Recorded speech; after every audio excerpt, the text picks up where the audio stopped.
Hi, hello. I believe I am live. So welcome to Trails of Zero, or Zero no Kiseki. As you can see, we're playing the Japanese version, so we're gonna have fun. And let's get right to it. So, if you guys want to get ready on timer, I have to navigate a couple menus first. So, on my count, 5, 4, 3, 2, 1, go. Right, so, this is Zero no Kiseki, the first game of the Crossbell duology, and the immediate sequel to Trails in the Sky, the third. So, I am playing on the Evolution version. The normal version is pretty much the same. Everything you see here you can do on any version of the game. But we start off a little in media res. We start off in what is, spoilers, the final dungeon. And we're going to see some cutscenes. And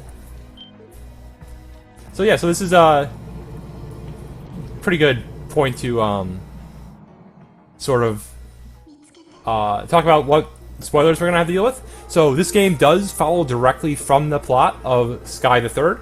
So consider any spoilers from Sky completely open to being spoiled during this run. Zero itself is going to be spoiled to some extent, obviously. I'm going to try to stay as away from OW spoilers, from Asia spoilers as possible. And something might come up, but I'm going to try not to.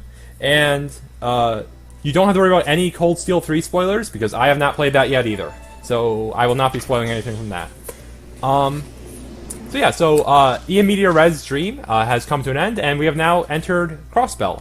This is the city that will be our home for the entire duology. It's a pretty awesome city. Pretty big. Is there ever going to be any version of Zero no Kiseki? As far as anyone knows, no. That is not going to be a thing that's going to happen. But, you know, stranger things have happened, and I should probably stare at my screen when I'm, when I'm talking rather than Twitch chat. Because I do have to play occasionally. So, right now we're just in the prologue. This game starts off with a lot of tutorials. It's kind of ham-fisted about how it introduces its characters. It just literally just does this, and then yeah. It's still using mostly the. Oh, I should probably introduce the characters. So blue shirt is main character is Lloyd. Blue hair is Tio. Is with the cat ears is Tio. The long silvery hair is Ellie, and the red hair is Randy. And I just dodged a tutorial that was very important. So now we're just gonna enter this door. So this is the first dungeon of the game. We're just gonna get right into it, and just up ahead, we're going to hit another option to see a tutorial, and hopefully we will continue to dodge it. Right, Cold Steel 2 was before this, but anyway, so you get to see Lloyd some more. So you get to see. Please dodge tutorial, there we go. When you're holding X all the time, which is what you do when doing this run, is you just hold X the entire time. One of these days I won't forget that treasure chest. It sometimes drops inputs. Yeah, so a lot of this game is going to feel the same as Sky, except for we now get on area encounters. So, or excuse me, we can attack enemies on screen, similar to what you can do in the Cold Steel games. You can also cancel out of those abilities, which is really nice for some speed tech. I'm going to spend a moment here to adjust my formation. We want to have you here, you here, you here, you here. Wait. Yeah, this is fine. This is probably fine. Dodge those enemies. So, we are going to be picking up as much Sepith as possible on our way. We have a very tight Sepith route for this game, and also the amount of Sepith we get is pretty RNG. So I'm going to take a very conservative route for the marathon, because I don't want to hit the final dungeon and then just not have enough Sepith. That would be pretty bad.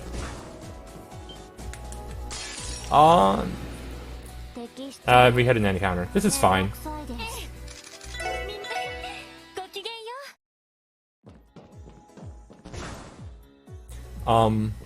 Personally, I like the music in Evo more. That is not the most common opinion, but we're just gonna wait for his stun to end.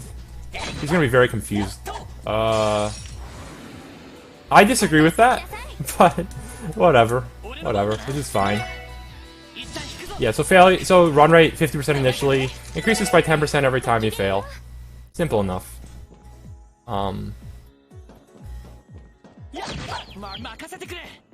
Will we be doing glitches?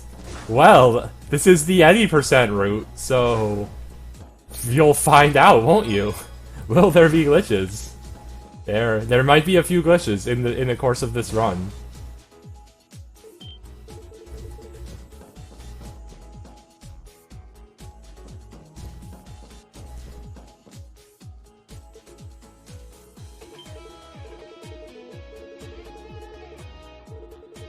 Anyway, so we just met a kid. Oh yeah, the entire reason we're in this area is so that we can rescue these kids from their own stupidity. Because they wandered into the sewers under town that are filled with monsters.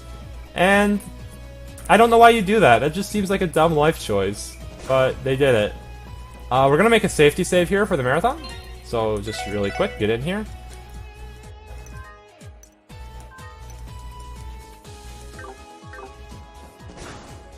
This should go well, though. Fingers crossed.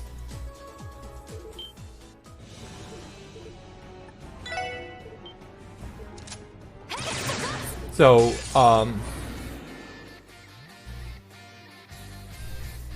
yeah, we're going to be doing lots of details about what glitches may or may not be done in this run when they may or may not happen. But they're going to happen. Anyway, so this is a pretty simple battle. We're just going to bait. With Ellie, hopefully all the Goomies will attack Ellie. I might be... Oh, I hope I'm not too far back. I really hope I'm not too far back. This is, in fact, the Evo version. The only difference, for the purposes of basically anything, is that the Evo version has different music. Please don't... Okay, she almost died, but she didn't actually die. That's good. I personally like the Evo music better. There are people who disagree. You know, it's to each their own. But basically the strategy for this battle, is to get Tio 100% on your CP. Then she can ult, or S-break, or whatever I should call it. Also, this game introduces, you can counterattack on dodges, which is as OP as it is in any other Trails game that has that mechanic. So, yeah, good times. Well, I mean, it sort of shows in gameplay that it has a built-in shot component. Anyways, we'll just let everyone get a turn.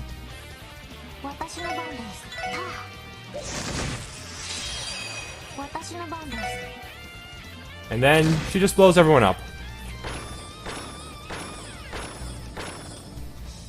And that is the first boss of the run. Yay! So we just saved them. Unfortunately, another monster is going to come in. Another monster is going to say, be super threatening, there's nothing we can do about it. But then Arios is going to pop in and just save the day. Arios is the Sword of the Wind. He is pretty OP. So he just like one-shots that monster and then walks off and gets the entire responsibility for saving the day. And Grace, the reporter in this game, catches that happening. So, you know, Arios, the Bracer, got full responsibility. Our police boss is not happy that the Bracers got showed up because it's a bit of a rivalry between the Bracers and the police. The Bracers think that they are the best at saving everyone, and it turns out the townsfolk agree. That they just think the police are horribly corrupt and useless. So our job is sort of to change that perception, to make them, you know, want to trust in the police. So that's actually why our new division, the SSS, the Special Support Squad, was formed, was to sort of like deepen those connections with the common people. But first we gotta go talk to everyone. That's gonna be a common theme in this game, is just talking to everyone. So first we talk to Lloyd, then we're gonna talk to Ellie, or excuse me, first talk to Randy, and then we talk to Ellie, and then we talk to Tio, and then we're gonna go into the night and talk to ourselves.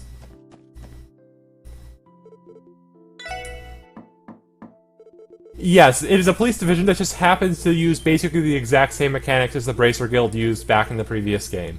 What a convenient coincidence.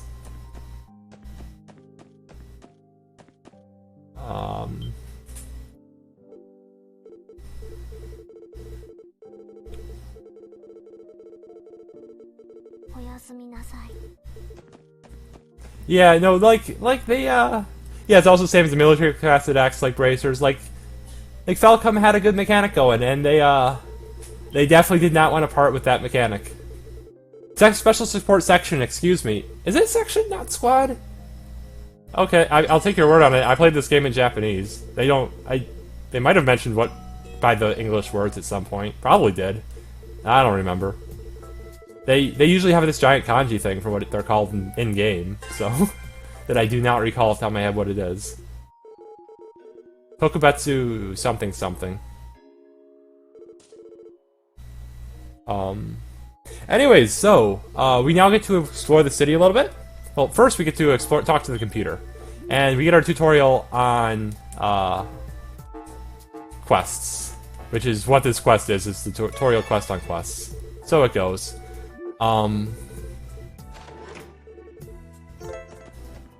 Anyways, so now we get to explore the town.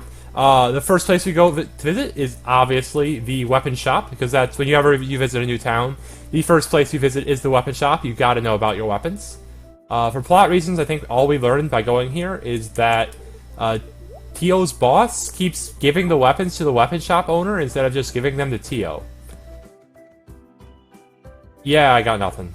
So now, next place we're gonna go is the Orbital shop. Gotta go to there. It will be staffed by Wendy, Lloyd's childhood friend. She's a pretty sweet engineer. Good person. She's not like Tita tier or anything like that, but most engineers aren't Tita tier. We just gotta accept this.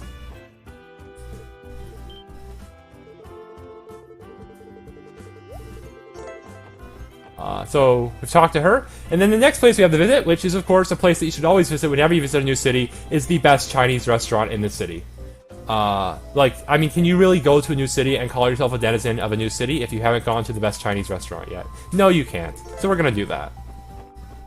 Just head right down East Street, which is where the people from the Republic all live, and going to the Chinese restaurant, where we're going to have a nap, because that's what you go to Chinese restaurants to do, is you go to have naps.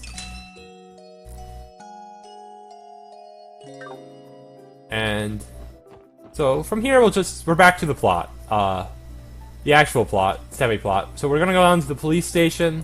They're gonna tell us more tutorials and send us back to base. You know the drill. Tutorials. Yeah, visually, they did an amazing job. Like, I am a big fan of sprite work in general. I really think sprite work is one of those things that just is always going to look good. Like, 3D games, they eventually do tend to look old a lot of the time. Like, polygonal models don't age all that well. Once we have models with more polygons. But sprite work is eternal, and this 2.5D style just works so well. The game did not come to the West because it's for the PSP. That's basic. It's a PSP game, and like Sky finished localization in like 2016 or whatever, and yeah, or 2017 even. So it's like, I mean, again, this game follows directly from the third. You have to finish the third first before you can play this game, and yeah. I don't think it's sold that badly in Japan, but I don't have any idea. I don't know. Yeah, this is... Yeah, so like Tux was saying, this game takes place in a political hotspot between the Empire and the Republic. So this is literally just a major trading hub that just happens to be semi-independent city-state between the two areas. Both of them are sort of... Both of them think they own the country. The people in the country think are not very fond of this arrangement. But hey, we turned in a quest, we got some money, and now we need to get new quests. So we'll just do that real quick. We do have to check all of these quests. And we have checked all the quests. So, because this game is this game, we are now going to go back into the first dungeon we were in. Which is, you know, where else would you go? besides back into the first dungeon, again, after just beating it. Yeah, Sky... Oh yeah, yes, that is definitely a true statement, Tuxev. So let's see, I want to have Tio in front. Excuse me, I want to have Tio in back. Then Lloyd, Ellie, Randy. There we go. So we're gonna go back through this dungeon again, but this time there's a little extra area that we couldn't access before. That's going to lead us to an extra 30 sepith at all chests. So we're gonna grab that. It hit! Everybody heard that hit sound. Everybody heard that hit sound. Yeah, and the PC version does exist for this game. By all accounts, it is awful, so I don't run it.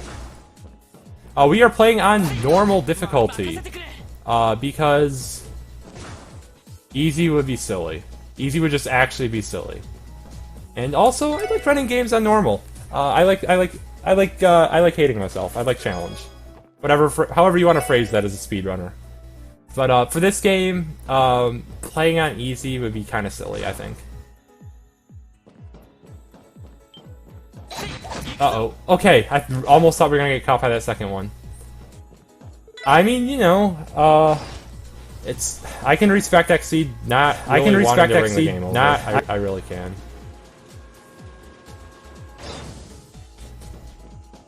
Yeah, there's a lot of plot for why this game happens. We're gonna sort of like smooth over because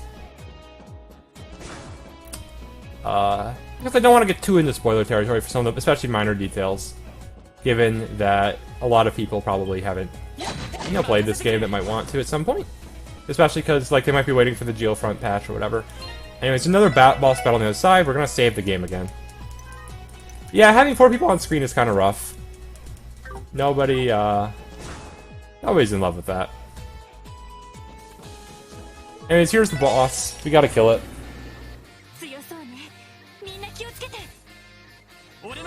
So we're gonna... So basically, ooh, got a double attack on Tio. That's interesting. I don't think that changes anything, but it's very interesting. Ooh, okay. I targeted the wrong person. I'll deal, I guess.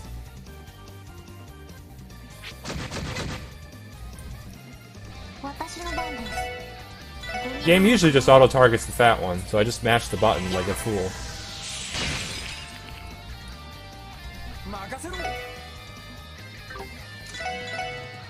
There we go. Nice dodge. Yeah, that was the wrong person. That's fine. So I'm gonna have Randy get the Sepith up one. Nice. Beautiful Sepith up. Again, we're on a very tight Sepith route. Getting that Sepith up there is just beautiful.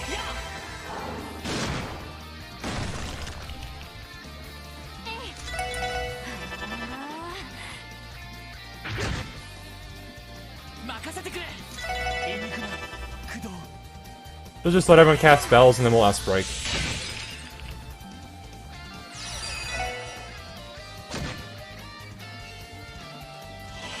Ooh, I could get that second CP up.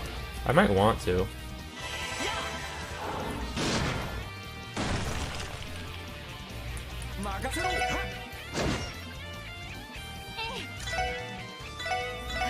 Yeah, I want to.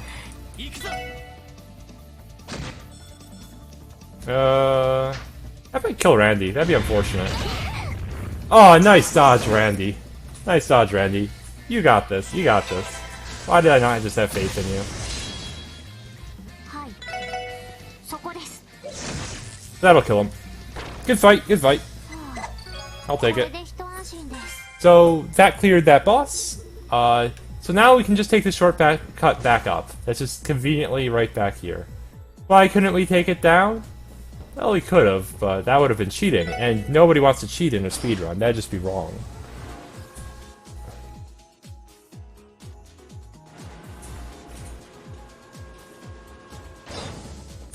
Anyways, so we are next going to visit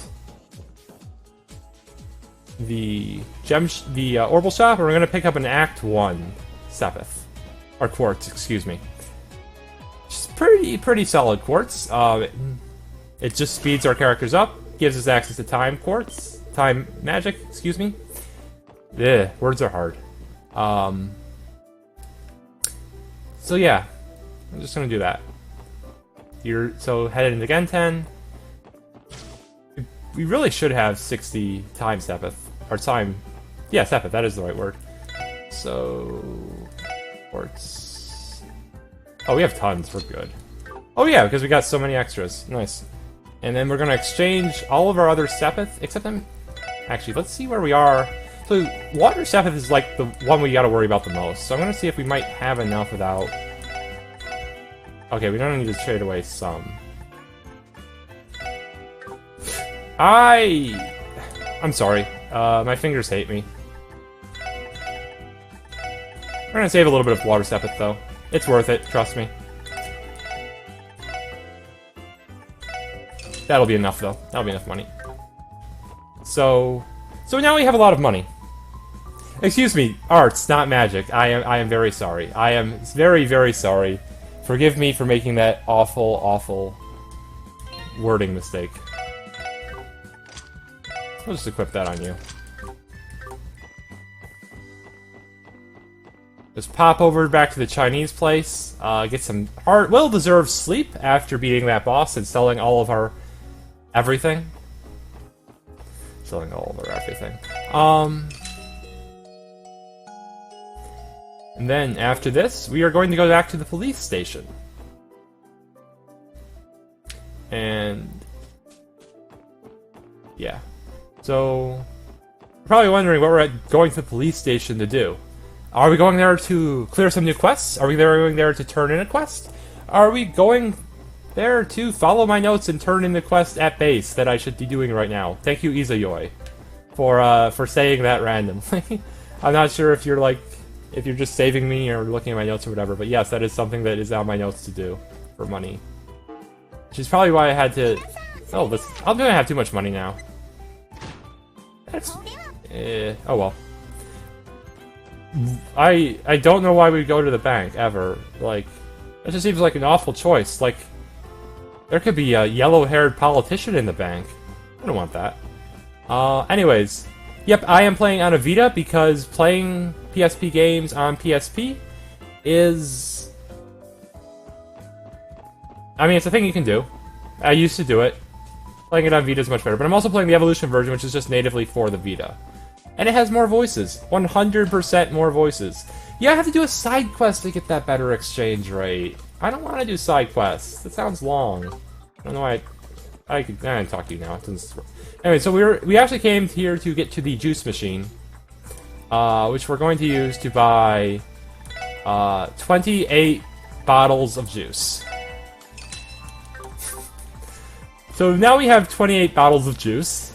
We don't have a juice problem. I swear we don't have a juice problem. But despite that, we're going to go back into town. The center of town, rather, and then we're going to go to West Street.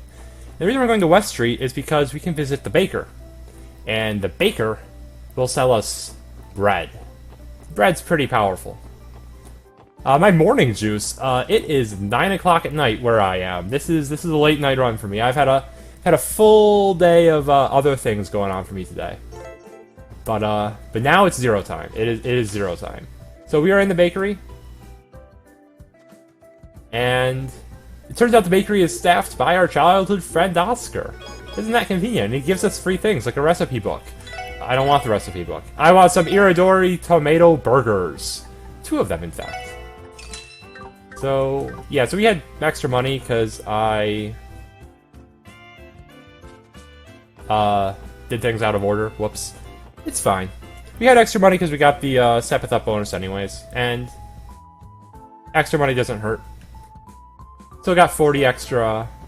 Yeah, I am also in the real time zone. Anyways, so the plot of this game says that we're supposed to overcome barriers. Here's a barrier. I'm gonna overcome it. So it's the entire point of this game is literally get over the barrier. So we're gonna save the game. We're gonna go back to the title menu, and then we're gonna load the game. And when we load the game, for a couple precious frames, hit detection will not work. And you'll notice that we went partially into the door. Also going to turn auto run on. So we're just going to keep doing that until we get through this door. We get over the barrier. That is literally the name of the bug, is the get over the barrier bug. Before you ask, I did not name that. That was named by whatever Japanese individual found this glitch initially. I don't actually know. I just discovered it through the Japanese wiki on this game. Oh, I have not talked about this X's and O's of saving. Yeah, so because I am playing on a Japanese, I'm playing a Japanese game on an American Vita. So,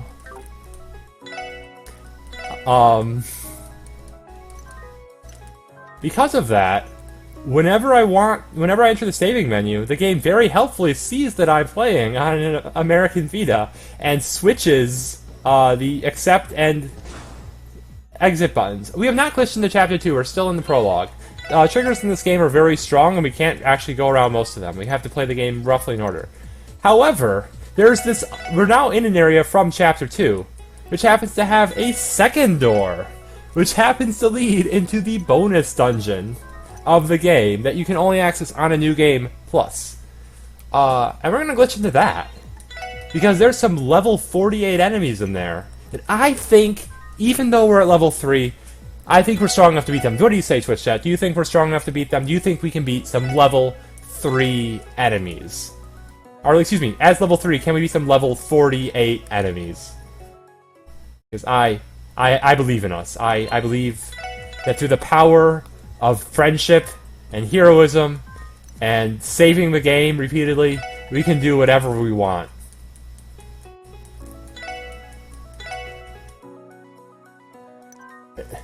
It's okay.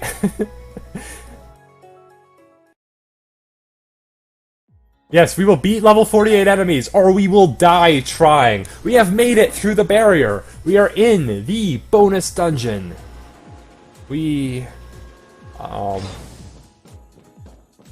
Yeah, so first we gotta turn off this water. It's kind of in the way.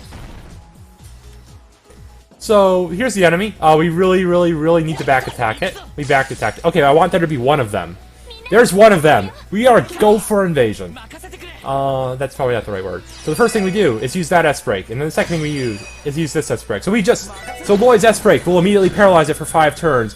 Randy's will set it on fire. Then, we will throw an Irodori Burger at Randy. And throw another Irodori Burger at Randy. Also gonna have her S-Break now for a little bit of extra damage.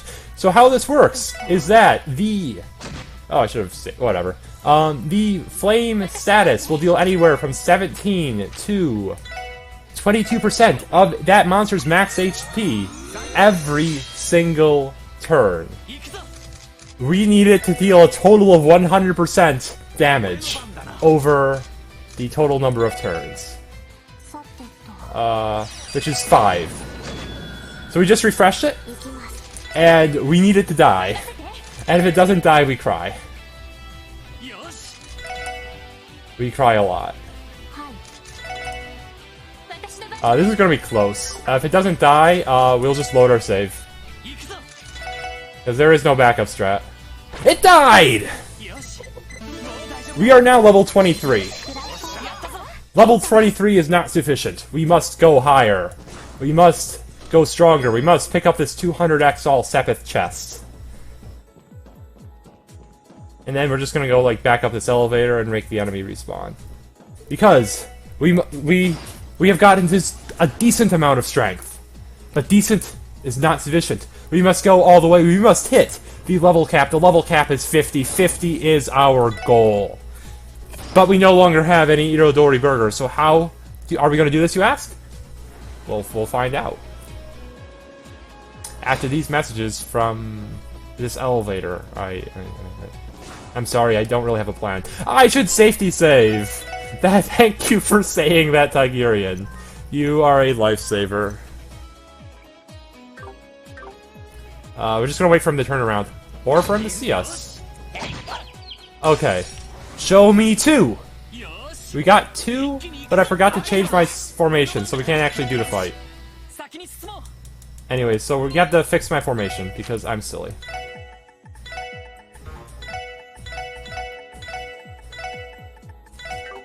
Okay, fix the formation. Let's reload this area.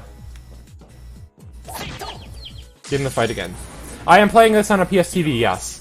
Okay, so this is 2 enemies, but this is not the right 2 enemies. I need them to be flipped, because if I select... But we are gonna have her cast Holy Bullet. So Holy Bullet is a completely broken ability that causes her to heal and restore 20 CP to everyone in range. I don't know why they put that in the game. It's absurd. I disagree with that hitbox. We might die. We didn't die, cool. Okay, so let's leave this fight. Because there's only one of them. Yeah, you're probably gonna beat it in like the low 40s playing casually.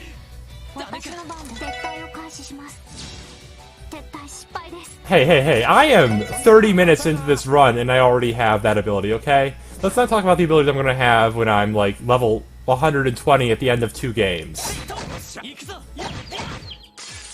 Like, hours from... Okay, this is the battle we want. So, we're gonna cancel this team rush, because we don't want it. And then we're going to... Okay, so this will hopefully paralyze them both. And it did! Perfect. Okay, so that's like a safety paralyze. You don't really need to do it.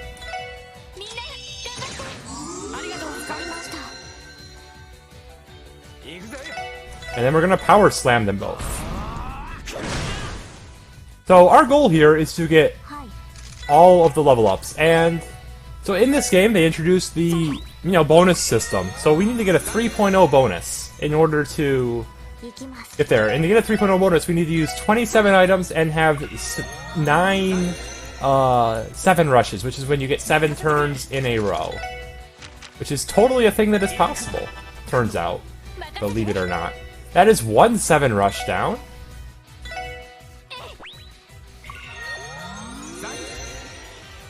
What are the 2 green diamonds? Those are where the extra characters will be if we had extra characters, which we don't. I slightly screwed up this fight, but that's not going to be the end of the world. Yeah, support characters. That's what they're called. Yeah. Hopefully we'll get the second 7 rush before they get a turn, and then we'll be fine. Yep, that's exactly right, Ancient Spark. Backup characters will just run in sometimes and be awesome. I need to cast the second Chrono down. Okay, we got the second 7 rush right before they got a turn, which is really good, so we're not going to actually lose time because of my mistake. Yeah, so we need to get 9 total 7 rushes, which is a lot. But thankfully, now they're double down speeded. They're just not gonna get turns. It's pretty good.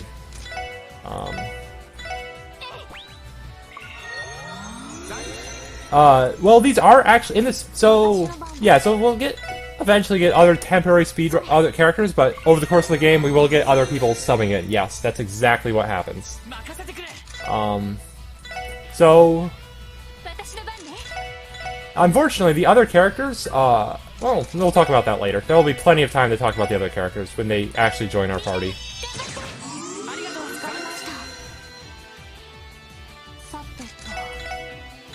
I should be close to my third 7 rush if I didn't miss it. I really don't want to miss it. Yep, there it is, third 7 rush. Gotta make sure I'm using it on the right character. Risha is pretty awesome, not gonna lie. But we haven't even met Risha yet. Why did I do that? Oh, this is fine. Gotta focus, talk a little less, I think, for at least this battle, because I don't want to mess this battle up.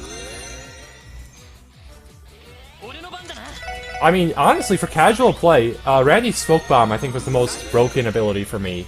Because it's a 100% blind that just hits everything. It's great. It's so great.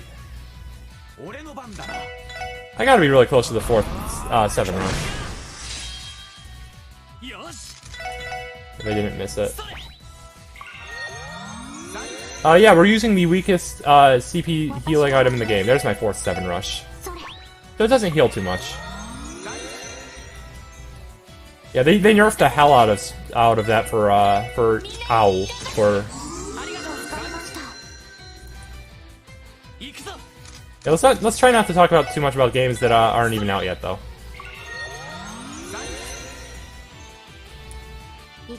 Absolute Zero is pretty good too. I mean, there's a lot of good abilities, and we're going to use lots of them because we're going to be level 50 in a few short minutes.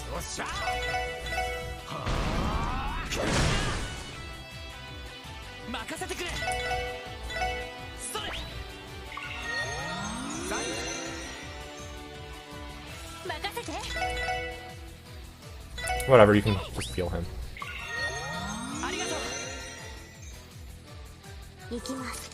5 7 rushes.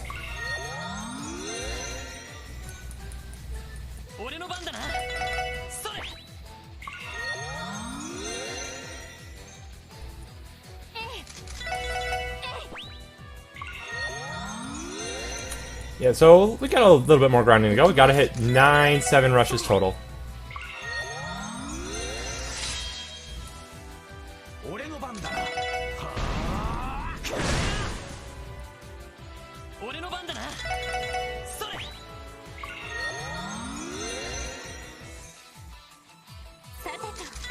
Gotta be close to 6. Gotta be really close to 6. There's 6. I knew you'd come up soon.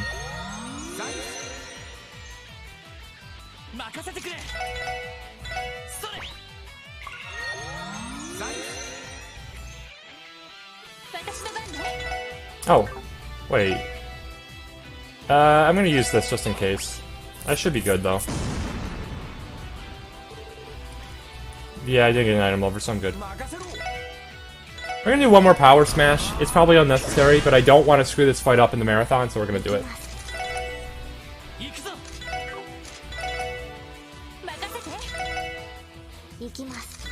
Seven.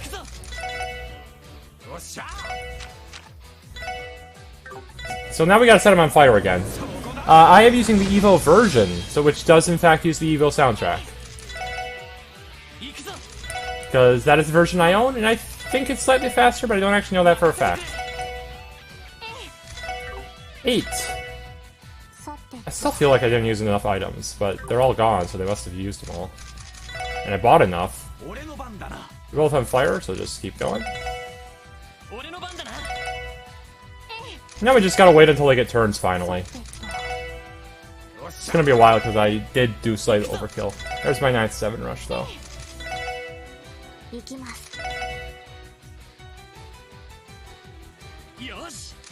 Okay, so we're gonna try to re-up the Paralyze. Okay, we re-upped the Paralyze on both of them, very nice. Now we'll just try to re-up the Fire too. Okay, got them both, that's fine. Well, I mean, that's good. Better than fine.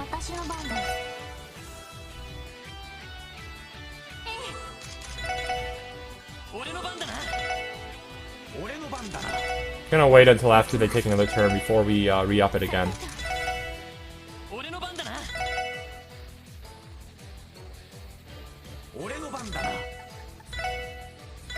Okay, so this should get them both, hopefully.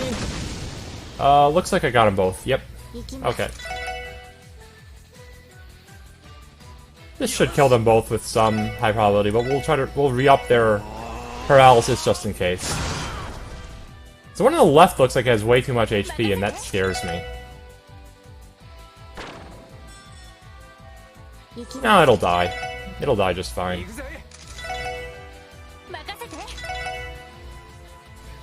Boom! We are level 50, baby. We have every single ability in the game, and we are not going to equip Zero Field. We want to keep it on Damage 1.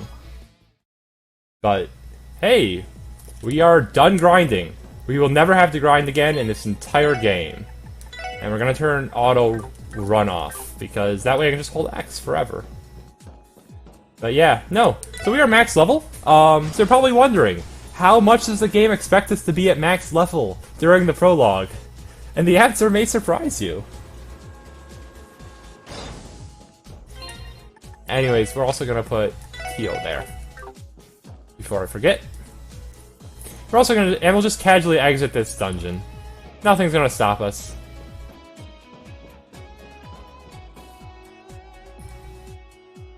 Yeah, so we got 9,000 base, or excuse me, we got 6,700-ish base XP for defeating the 2 enemies. And we multiplied that by 3, which got us an additional 20,000 or so XP, which got us all the way to, excuse me, to like 35,000 XP, which is the max in 0. So we're gonna celebrate the way we always celebrate everything in a new town where we only know one restaurant, which is to sleep at the Chinese restaurant.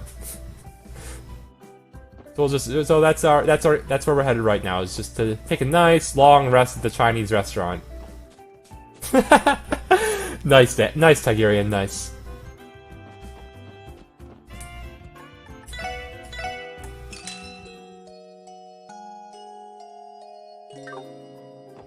So we've rested up, and now let's head to the... Yeah, there's just no Japanese restaurant in this entire game. I can't explain it. And so we're gonna head to the south towns, to the old towns now. That's what we should actually call them. Where a couple gangs are having a fight. And, yeah, it's the up one. And so, we're gonna say that we're the police, because that's obviously stops people from fighting, and they decide to fight us instead. I don't know why they're fighting us. Like, don't they realize our level? I wouldn't fight a level 50 team. Would you fight a level 50 team? I just dealt 3,000 damage to all of them. They're dead now. So we're a little OP right now, just a little.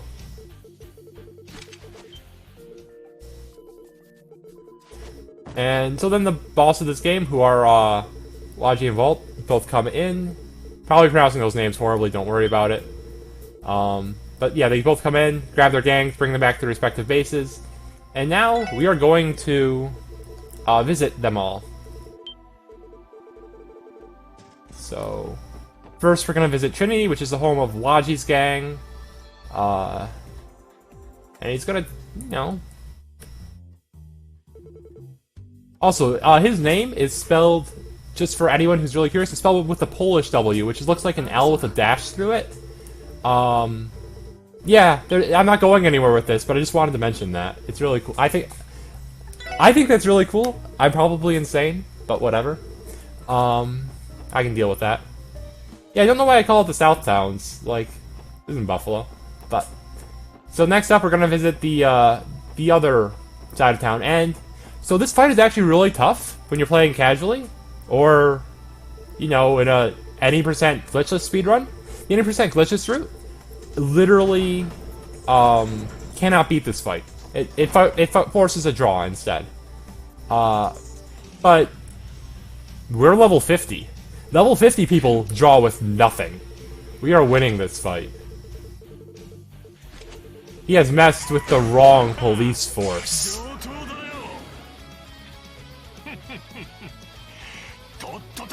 Oh, I mean, this fight on Night... yeah, this fight was definitely one of the tougher ones in Nightmare. My new game, Nightmare Run.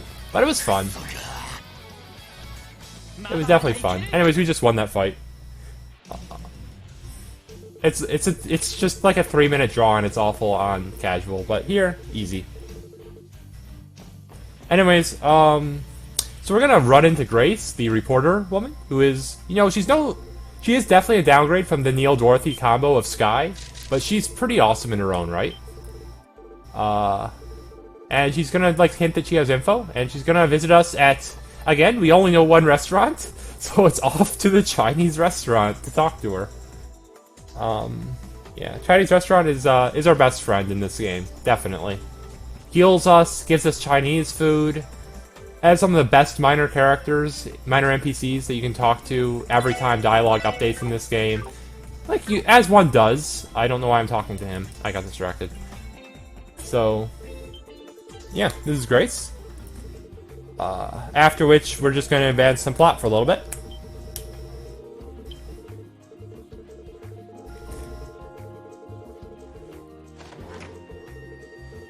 And then we're not going to eat the food.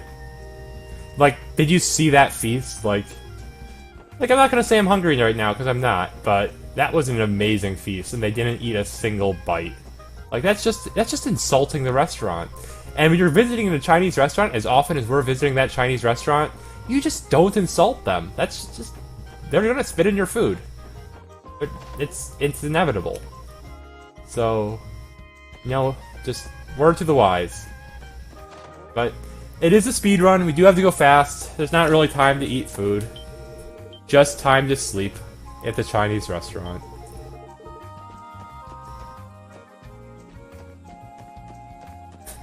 No fortune cookies for you. Yeah, so...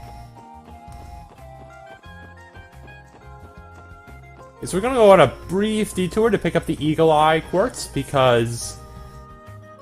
Because I don't want to run into enemies, and Eagle Eye Quartz is wonderful.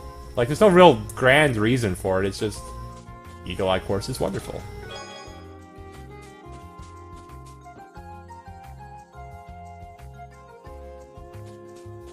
Then we're going to head over to the law offices of Ian Greenwood, who is this very trustworthy guy who everyone in the police department apparently visits regularly for advice. And yeah, no, there's no reason not to trust Ian Greenwood. Or Grimwood, excuse me. Sorry, it can be weird. Like, I played the game in Japanese, I know what the kana looks like, and like seeing the names in English, because they canonically are speaking English, it can be kind of weird sometimes.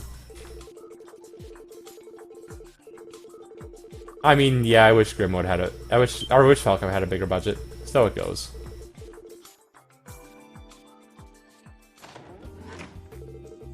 Anyways, we now have to go to our base and talk to the table, which will start the... Where are we going to go with this? I always think the staircase is there. I don't know why.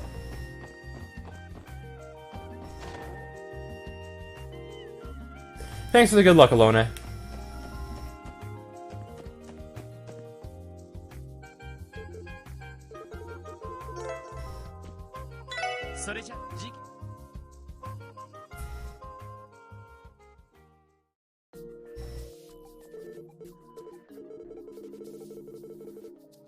Anyway, so it turns out that basically all these problems that people are having, that the gangs are having, is basically being instigated by the Mafia. The Mafia is instigating a gang war. Why? So they can get recruits for their Mafia war. That's sort of like the main backdrop of Zero, is that there's a war going on between these two Mafias.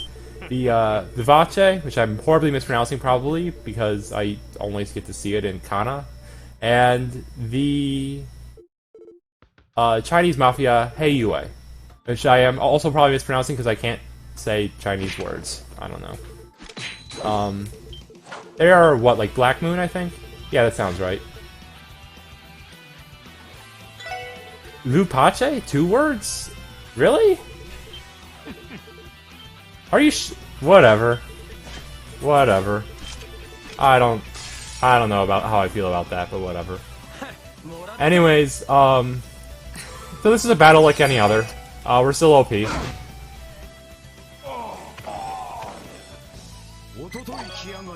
mean, I know, like, halfway how it's pronounced. It's just, I've heard it pronounced by Japanese voice actors regularly. And I understand Japanese, it's just... I don't know how I can't pronounce Chinese words is the problem. Vivace in the fan translation? I mean, that looks... I don't know. Like, I don't even know what language it's supposed to be, let alone if that's an actual word in that language. Because you never know with Trails games, sometimes. They usually try to go for words. But then they do things like name a girl Tio, which I'm still confused by. Oh yeah, we gotta rank up. That's not important. We don't want rank ups very much. I think, yeah, Italian's what I'm going for, but like, I don't know. Also, yeah, there's Joshua and Estelle. They're not important. You don't have to worry about them at all. So, long time no see in Chinese. I mean, it is a Chinese expression, but maybe we get some cutscenes. I forget what they're... Oh, right, yeah, so it turns out that wolves are being spotted all over Crossbell. And this should be the military's jurisdiction, but the military has certain problems, like that their commander is incompetent. So they give it to the police instead. So we're going to be investigating all these wolves and all these towns in and around Crossbell State. That was some documents. We just looked at them. I swear they weren't anything interesting. So, we're going to head off to the quartz shop, first of all. And we're going to pick up some nice, juicy quartz. And some slots. Oh, I skipped something, but we'll go back and do it in a second. So we're going to pick up the Spirit one. Then we'll just go into the Orbit menu. You get Eagle Eye. I forget everything. Okay, we have to do the slots as well. So you get your second slot open. Ellie gets her second slot open, and Teal gets her second slot open. And then we'll also give you Spirit 1 and give you back Act 1. There we go. That's what I meant to do. So, in the game, the way they convey that that the words are Chinese is sort of that, like they're written in kanji, so the Japanese player can understand them, and then they're just sort of given the Zurubache in kana. That's the easy part. And we need to buy Teal's weapon. We're not going to equip it just yet, but we need to buy it. I have enough money because, yeah, oh, right, because I got extra money. Because I got the Sepith up bonuses, right. That's cool.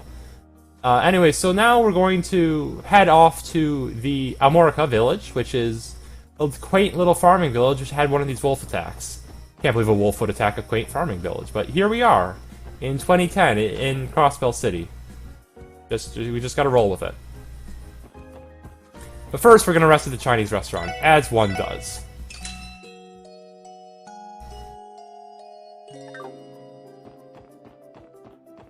We never have...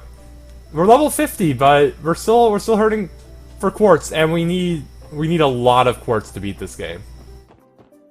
We need a lot. So, whoops, the bus just left.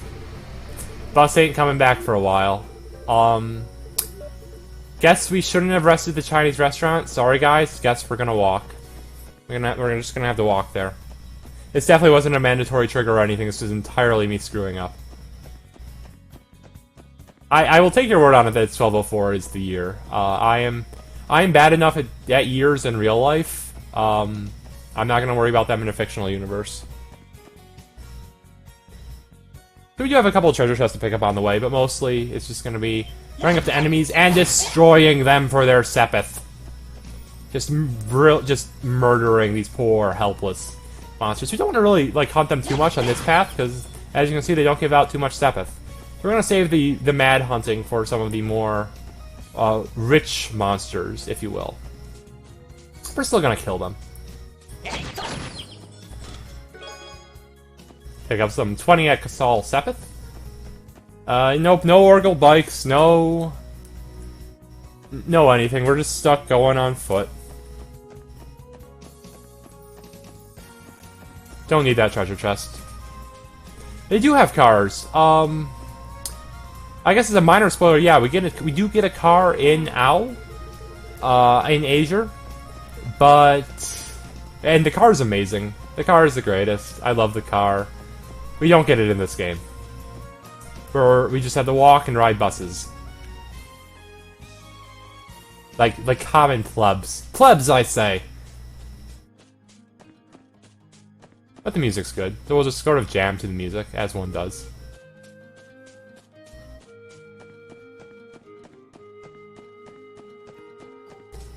Nope, there are roads to travel on.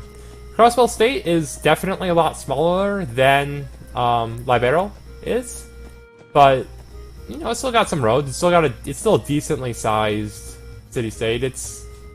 I mean, decent for some definition of decent. It's smaller than Connecticut.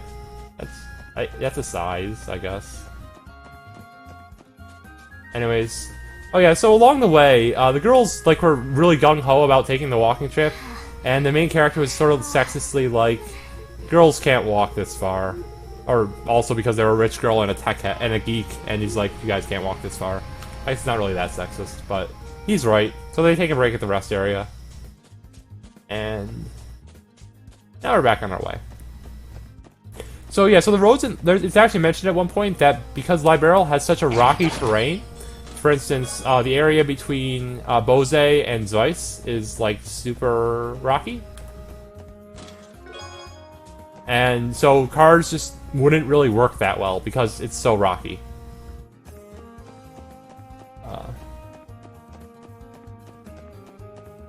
So because of that, cars never really hit it off in Liberl. They just use airships for everything.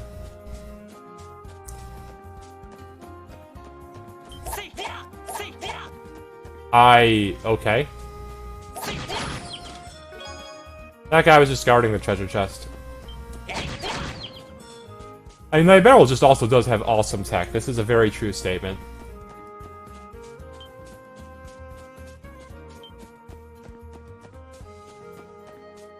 But we are in Almora Village.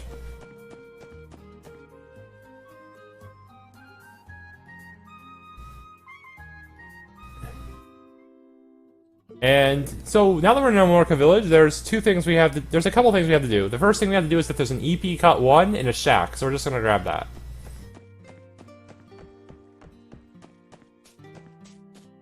I skipped something that I normally do. I've repeatedly felt that I don't need to do it, so I just didn't do it. Orbments in this game, orbments work something like Sky, with having 7 of them instead of 6. They do, and then in AO, you get Master Quartz, like Cold Steel. Sort of. I don't know. It's Cold Steel people can tell me if it's like Cold Steel. And just talking to the mayor. Mayor tells us about how these wolves showed up and just sort of like took some of their food. Not much, just like enough that they needed to live. Also, they think the wolf is holy. The Shinro, they call it. The Holy Wolf. I have no idea what the fan translation called it. But so now we need to talk with basically everyone, and we really don't want to miss anyone. So we're gonna be very careful about this. We need to talk to the guy in the Northwest house.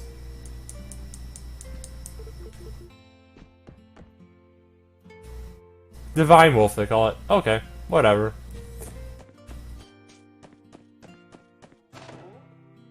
We need to talk to this old guy in the shop.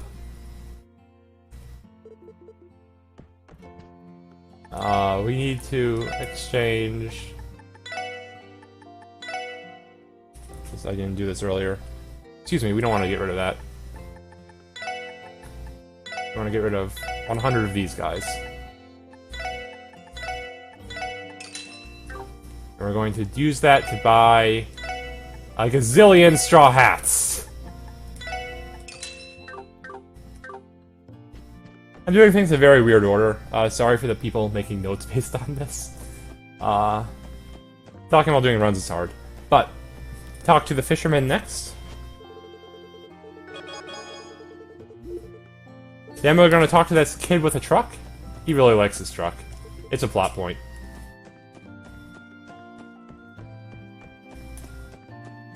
Then we're going to go into the inn. We're going to talk to Keith, sitting at the table. Then we're going to talk to the barman. I'm pretty sure 8 hats for 4 people is basically a gazillion. Yes, I stand by that statement. And then we're going to talk to Harold, who is this merchant guy, who very definitely has never done any dumb things in his life. Very definitely never done any dumb things in his life. And then hopefully... we have talked to everyone we need to talk to. Yes, we talked to everyone! That is fantastic. Okay, so now we just get to take the bus back.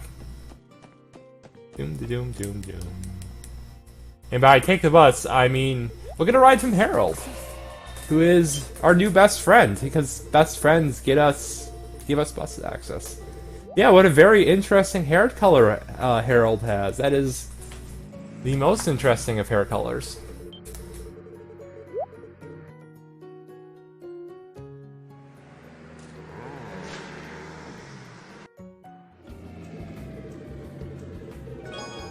Anyways, we have unlocked the ability to,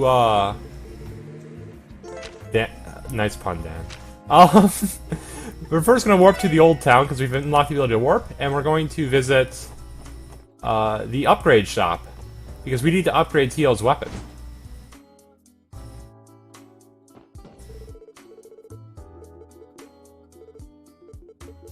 Forget how long this dialogue sequence is. I don't have enough U material. I don't have enough U material. Huh. That's unfortunate. I don't know why I'm missing U material. Huh. Oh well. So I'm gonna check one place that there might be a backup U material, and if there's not, we'll be fine. We'll probably be fine. It will be unfortunate, but we'll deal. Let's see, what can I do? Nope, we can't get one. Okay, we can get one yet already. Okay. I got the one in the box. I definitely got the one in the box. I don't know what one I missed. But we got one from the police station, so that'll give us 2. Oh, yeah. I have to get that one from the station. I'm dumb. I have to get that one from the station. It was not optional.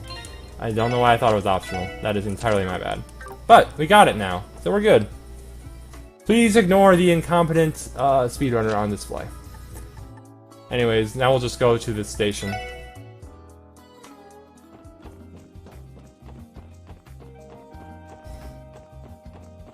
Yeah, no, I got the box. I forgot that I had to do that if I want to upgrade now. Which I do, so. Just making sure we're paying attention. Anyway, so again, bus is just, like, not here. And so, eventually we're gonna just give up on the bus. We're gonna go walk out and see if we can't find the bus, the old-fashioned way.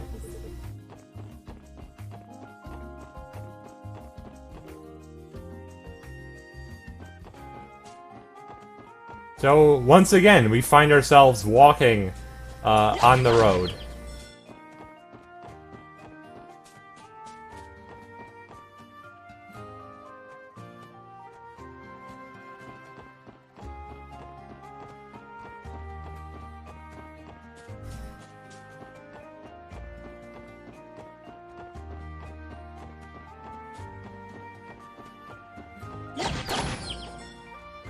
And, so we have found the bus. It's being attacked by monsters. So we can handle this. We're level 50. Level 50 people are experts at killing monsters. Boom. So, yeah, so the bus is safe now. That went well. And if any more monsters show up, I'm sure we can handle them. Yeah, just some engine trouble. Hey, some more monsters. Well, we got this. Like,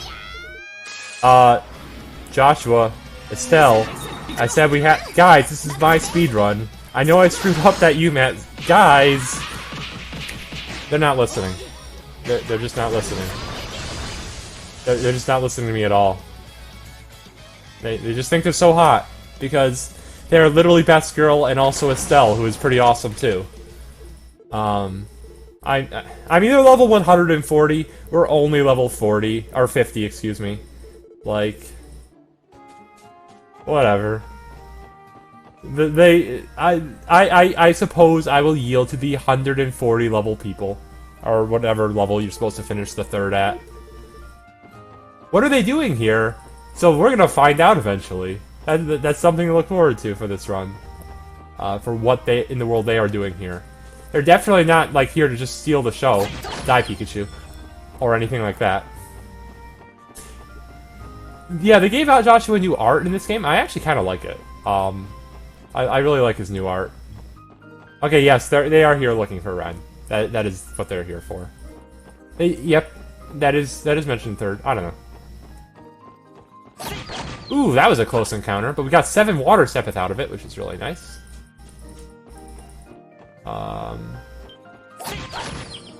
Yeah, we'll just target of opportunity at this point, because these guys are worth a decent amount of Sepith. And we'll just duck in here, because there is an all Sepith, and also there's a chance that we will have just gotten like a gazillion there, but we did not. Why are they? I mean, why are they coming for Ren? I mean, why wouldn't they be here for Ren? Ren is awesome, and they just want to help Ren. Can't they just help Ren? I think they can just help Ren. Anyway, so now we're in the hospital, which has also been attacked by wolves. So we're just gonna introduce ourselves at the receptionist desk, as one does.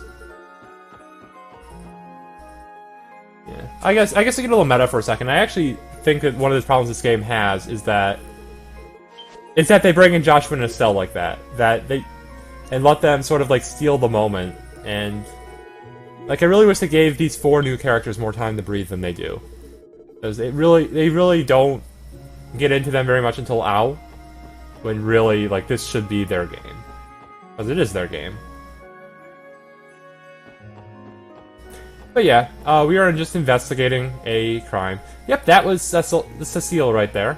I have no idea what the fan translation calls her, Cecil or Cecile, but I'm going to call her Cecile because that sounds feminine to me. Yeah. Also, we're at a hospital. She's a nurse. She's also our sister, sort of. She is our actual brother's fiancé. Our brother died. He was killed investigating a crime. And it turns out that this guy was attacked on the roof by some wolves, who were probably going rough the entire time on the roof. Pretty rough night for him up there. So now let's go back to the roof and find out what all that roughing was about in the roof.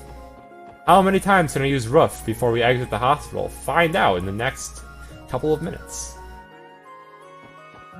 Oh, Ren's had a really, like, bad deal. Like, that is very much true. She's had a rough deal, if you will. And so we'll investigate these sheets. It looks like we found some paw prints. And we'll just sort of swing around down there. Ren's door killed everyone. Like, if that didn't kill you, you have no heart. That was something out of I have no mouth and I must scream levels of awful is the only word for it. But like, that event gets referenced in this game, and they never actually tell you in this game what happened. They just sort of make it very clear that it's awful, but they never actually tell you in this game.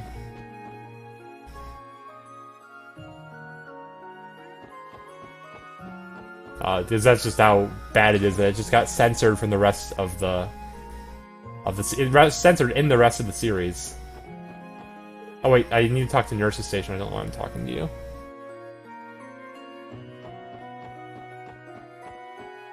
So we've reported everything to the Nurse's Station.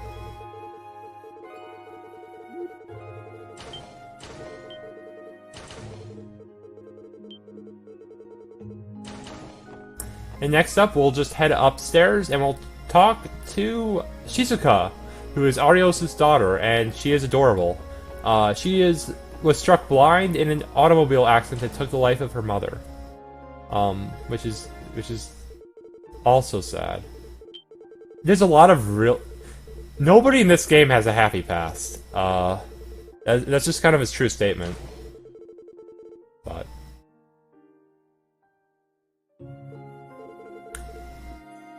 You know, it is really idealistic, incredibly naive in the real world, but we're not in the real world. We're in a game, and in a game you can believe in something that you can save everyone, and that's okay. It's better than okay, even. We are gonna go with that.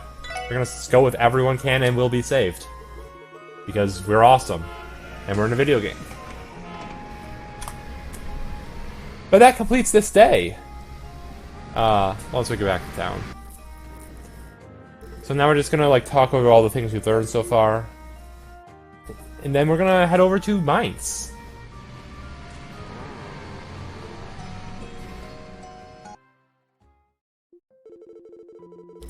Yeah, so this is a scene from our memories of when our brother left us to go on a mission.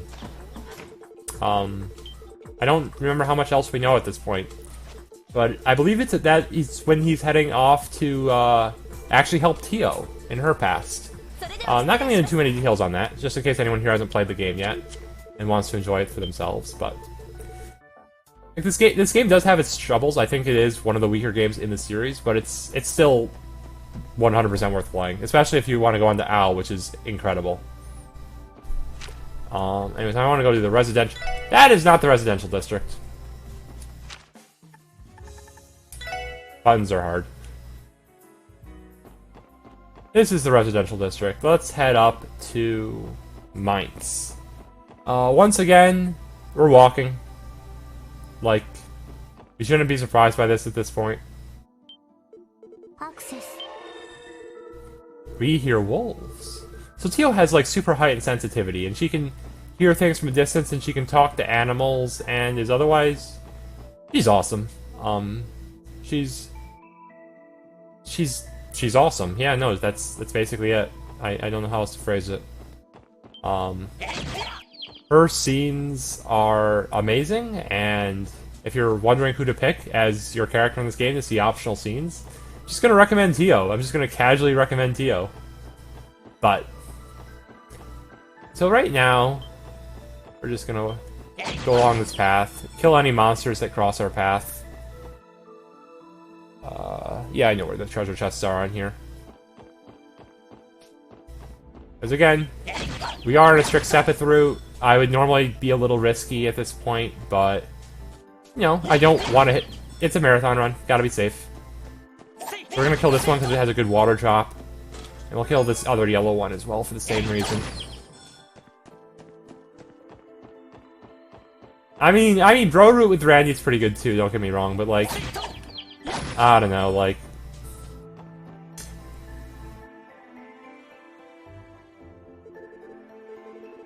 Yeah, Ren has had a worse shot at life than most of any of us can imagine. And she's still, like, I don't know her actual age, but I think she's like 12 years old at this point. Like, 12-year-olds get another damn chance. There's a reason you don't send 12-year-olds to real adult prison and things like that.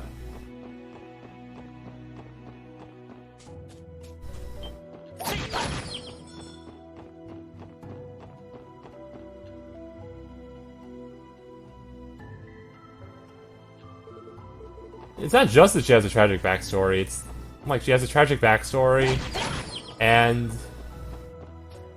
she does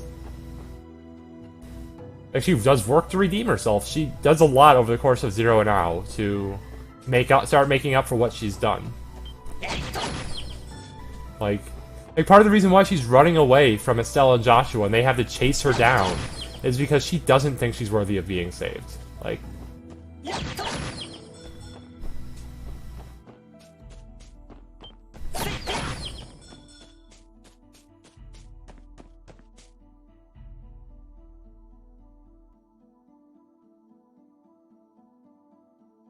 anyway, so we're at the Rosenberg studio. This is definitely a place that has plot importance eventually. Let's not. In the meantime, there's this mysterious girl in a dress who's definitely not wait, it just told us she's Run. I can't even make fun of things. The game just tells us she's Run. But yeah, Ren's here. That's deep and mysterious and interesting, because I don't think they told us anything else about why Joshua's here yet. Well, I mean, you know if you played Sky 3rd. But, like, there's a bit of dramatic irony involved with the party not knowing any of this.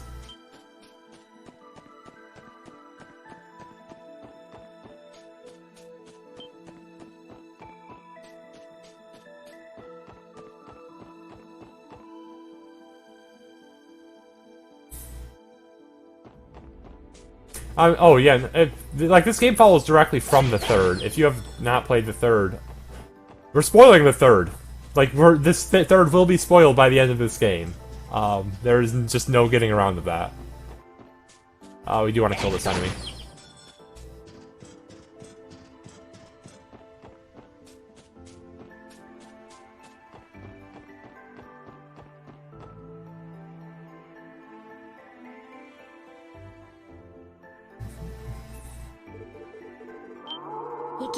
Anyway, so back on plot. There's a wolf, and we're chasing it. Plot update complete. We're just still going through some tunnels.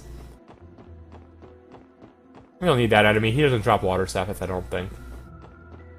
Also, he's out of our way. We'll kill this one, though. Yeah, I thought so.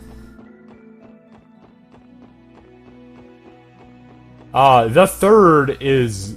No, the third has so much plot. The third is actually legitimately one of my favorite games in the series. Controller, please. I'm sorry. Controller wanted to drop inputs for a few seconds. I'm very sorry. But yeah, no, yeah, like, legitimately, the third might be my favorite game in the series. It's close. Between the third, AO, and SC.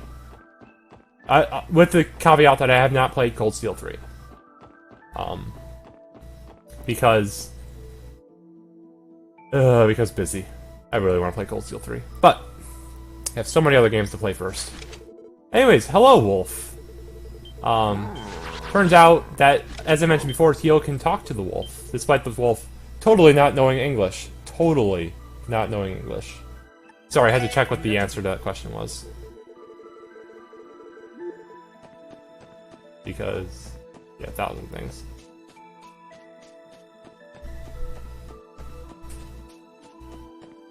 But yeah, no, play the third. Like, you're really missing out if you don't play the third.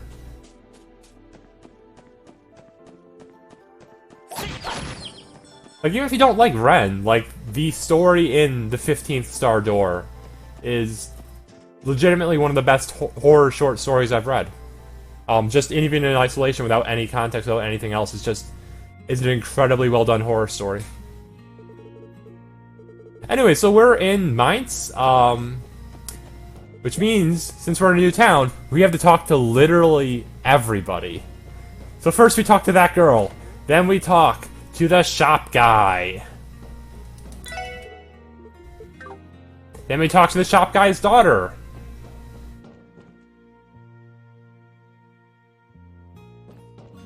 Oh, whoops, don't want to go down yet. Then we talk to this woman in the northwest corner who's really concerned that her son's going to scrape his knees.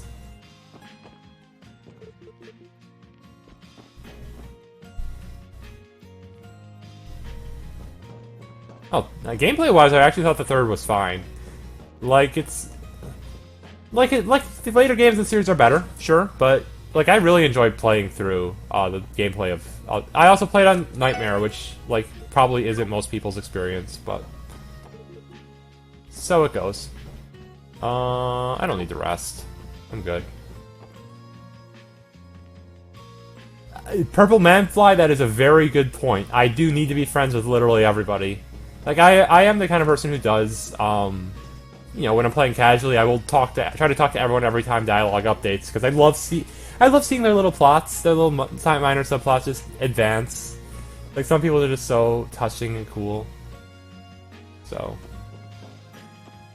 Oh, right, gotta remember Slack Raccoon. Can't forget Slack Raccoon.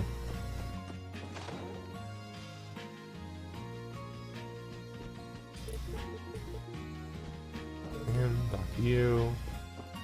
Talk to you in bed.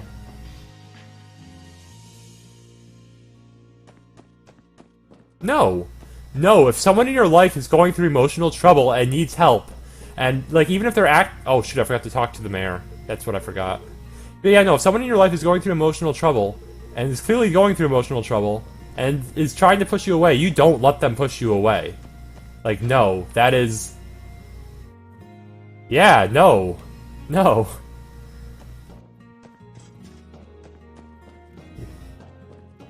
You give them what they need. You be a good friend to them. You do not abandon them.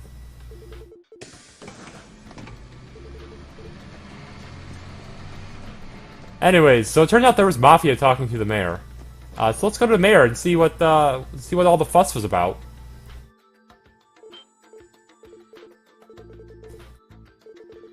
So it turns out that the Mafia wants some exclusive access to some of the sapphire that's being mined in this mining town.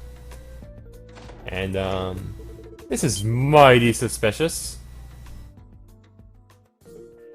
So we're like, Sorry, and then 2, 1, 3, 4.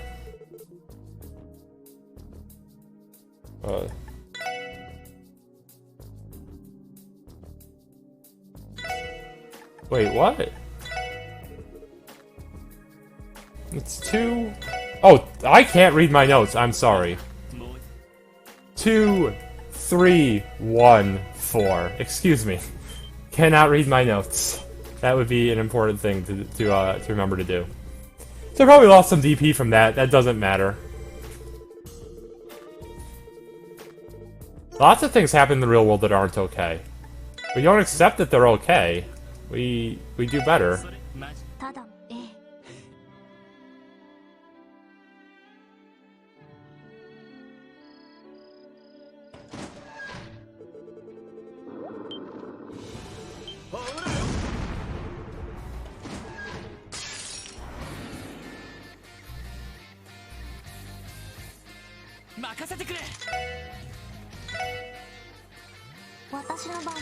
Anyways, we just bait these guys, and once they're all grouped together, we'll ult them.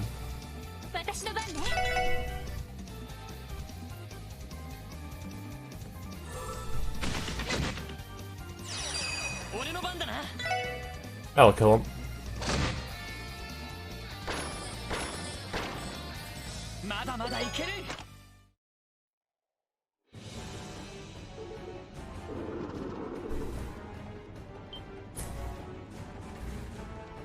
And they're evil mafia. Oh yeah, also a lot of the wolf things turned out to be like the mafia dogs that were just like attacking people.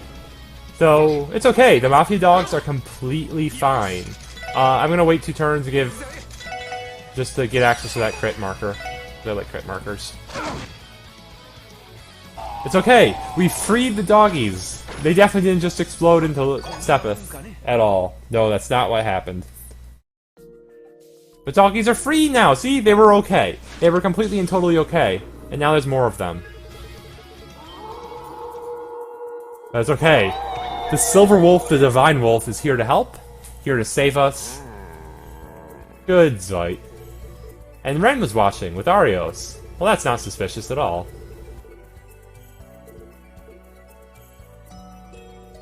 Why do the people collapse when the dogs explode? The world may never know.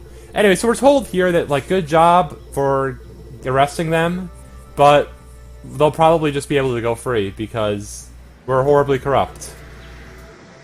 And oh well. But it's okay. We're going to that's our job. We're going to work to fix this corruption. And also, we have a police dog now. Police wolf.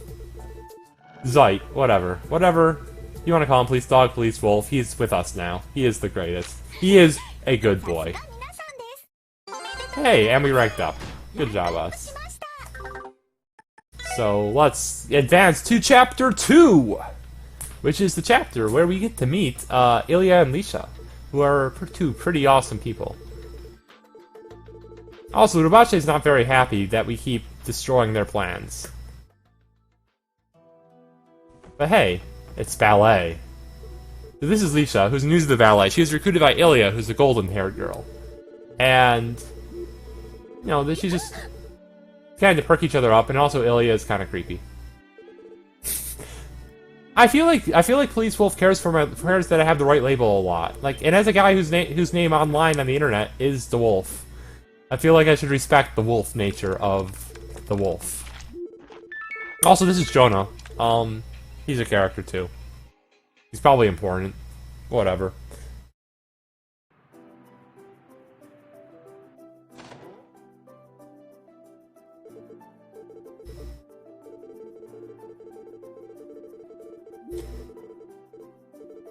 Anyways, so I'll have some flashbacks, talk about some things that happened in the month that's passed since the last chapter, check out the necessary quests on the computer, and let's be about our way.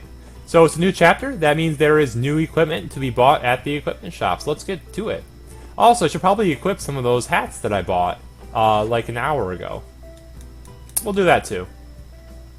While we're shopping. So we're gonna have to exchange some Sepith first, so we'll just do all of that, and all of that, and all of that. That'll be fine.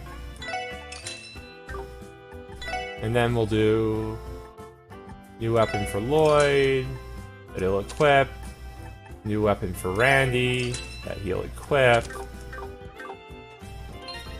I don't think I ever equipped Tio's weapon either. No, I did. Cool. Go me.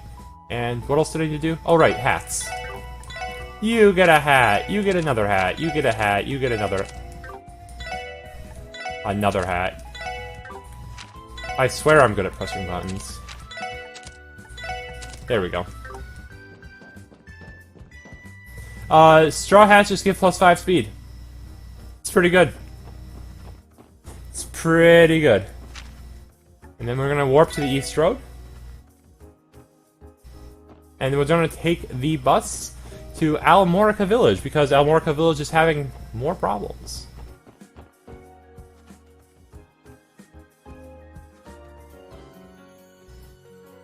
But this time, we'll just take the bus.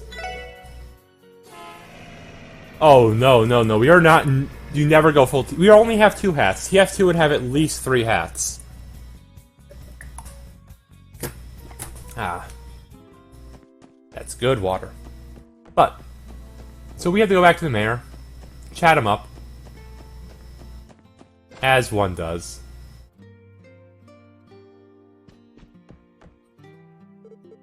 And it turns out that in the private lot... that is being rented, that they use for various things, I don't know.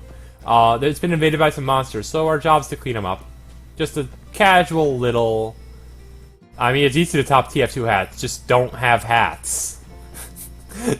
Just don't have hats, and you just already beat TF2 hats.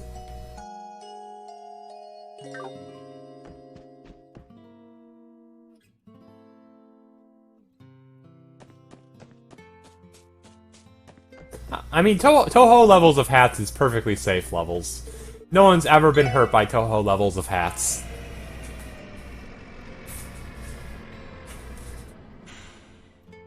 Or, excuse me, Tuhu levels of hats. I need to pronounce it correctly. Tuhu levels.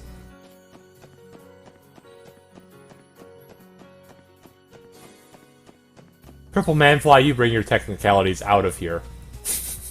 No, you're good.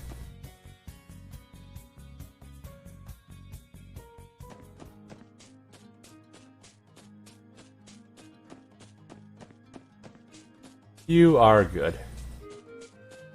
Anyway, so here's the private land. As it's been previously discussed, we're level 50. So there's really nothing they can do to stop us. But there are 8 of them, which is minorly inconvenient. So we actually need to get a... party attack. The team attack icon. That icon! That one right there is the one we need to get. In order to kill enough of them.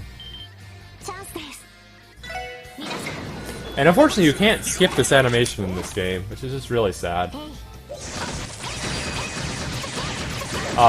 Did they? Okay, I was worried for a second that it wouldn't kill them all. That would have been really bad. But it killed them all.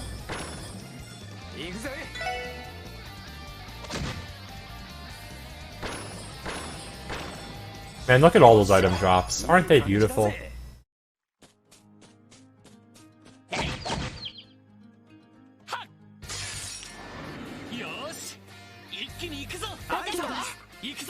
Okay, we didn't get an icon again. Well, the problem is that we only have so many...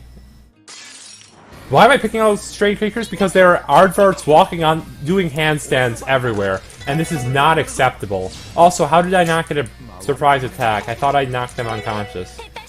They didn't, like, heal their unconsciousness, did they? They must have. Okay, please don't fail. Please don't fail. Okay, good.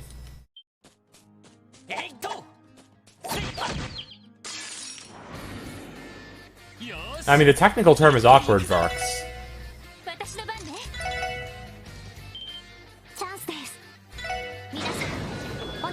Yeah, they're aardvarks, not skunks. I would never kill a handstanding skunk, they might spray me. But aardvarks, sure.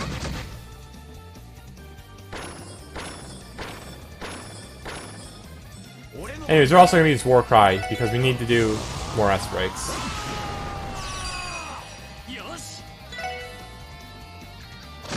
I mean, yeah, I figured that's what happened. It's just, it was kind of a silly mistake, and it nearly was awful, but it wasn't quite awful, so we're good. Anyways, 3 more to go.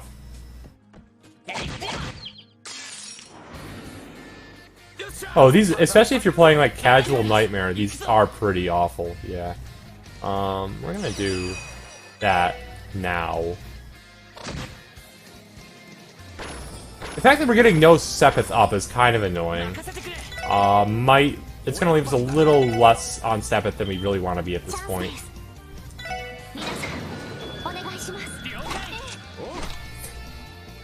Maybe they are. I haven't actually seen them get an attack off in some time. Because we annihilate them.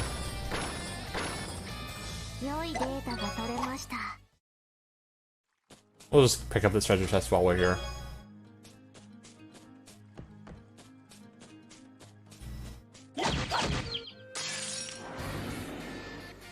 Still no Sepith up.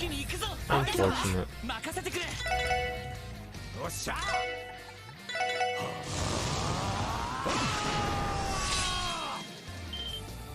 Oh, there's a Sepith up. Nice. Nice timing. So I'm going to pick up that Sepith up just because we really want it.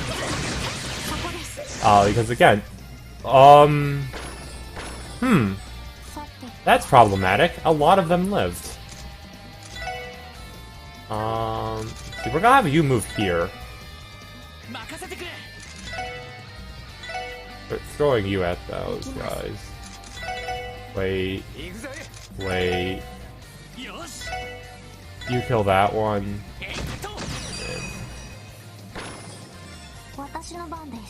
That'll kill them all. Yay! Tons of Sepith. Oh yeah, I Wild Rage to up my... So its attack deals like 30% of your max HP in order to give you 60 CP. It's really strong. It's pretty top tier. I don't know why I got that treasure chest. Thought I get it a lot.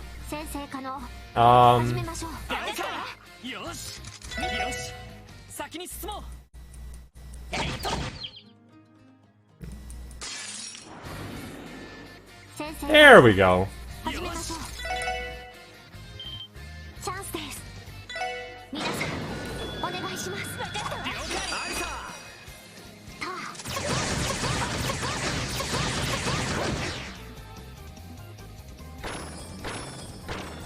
Oh, I could go for some lemonade right now.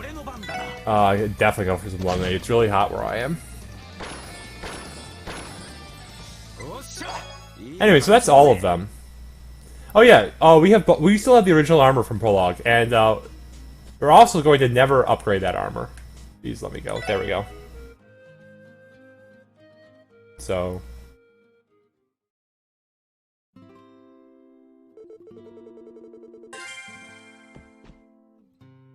yeah, guys, you want to just take a lemonade break in the middle? I'm the last run of the marathon. Like, you could just all take a lemonade break and not tell the admins that we just wasted 10 minutes on that. And I don't think they'd know. Like, right? We just, nobody tell them. Just...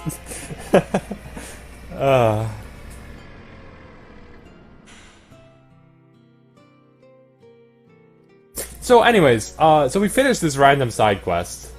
And so now we're going to go back to our base, and where we have a very important meeting with a very important person.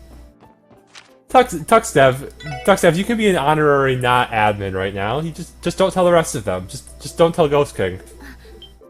And we're fine. We're just fine. Oh, right, you're here too. Yeah, we just won't tell Ghost. Whatever. Yeah, just whatever. Just don't tell Ghost. What he doesn't know won't hurt him. Anyways, so I mean, I would be down for lemonade and limit break, but yeah. So where was I in plot? We're gonna sleep at the hotel now because the hotel gives us twice as much CP for our buck. Also, it costs twice as many bucks. But so Lisha from Arkan CL has noticed that her co-star Ilya got a bomb threat, And she's like, this is dangerous, we should tell the police. And Ilia's like, nah, the police are useless. Actually, no, she's not. And she's like, no, we really should. So she just sort of does it on her own. So now we're here to investigate. As the police. Which is our jobs. Not like some sort of bracer whose job is... his job is to do side quests. Yeah, it heals you for 200 CP, which is twice as much as 100.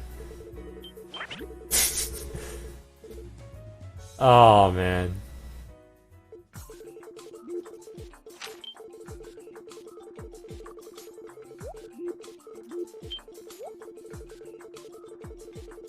Anyways, so we got this threat, and we also find out that somewhat recently, Ruvache really requested that Ilia perform at a place in the Empire.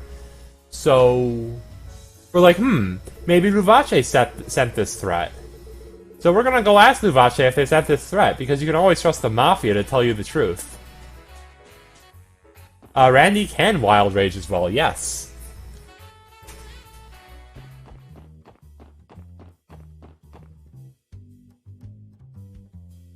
Yes, that girl is Lisha indeed. I'm probably pronouncing it pretty poorly because it's a Chinese name and I don't know Chinese, but yeah, oh well. And Ilia is indeed Cecile's friend.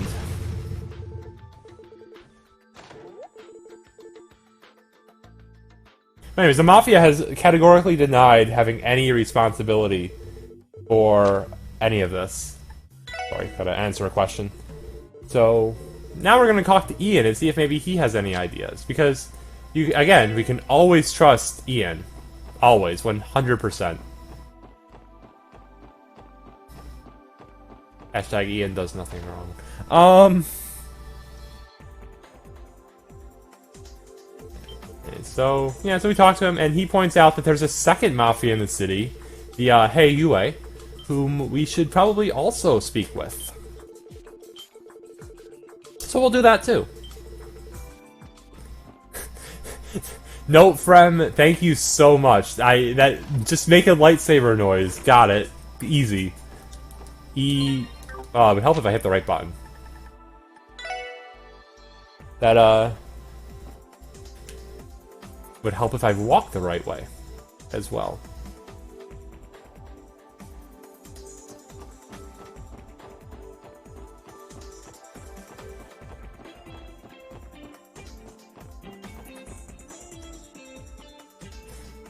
Bear Sensei, indeed. Ian's adorable.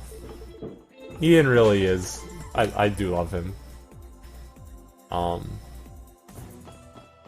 Also, I like Heiyue's theme.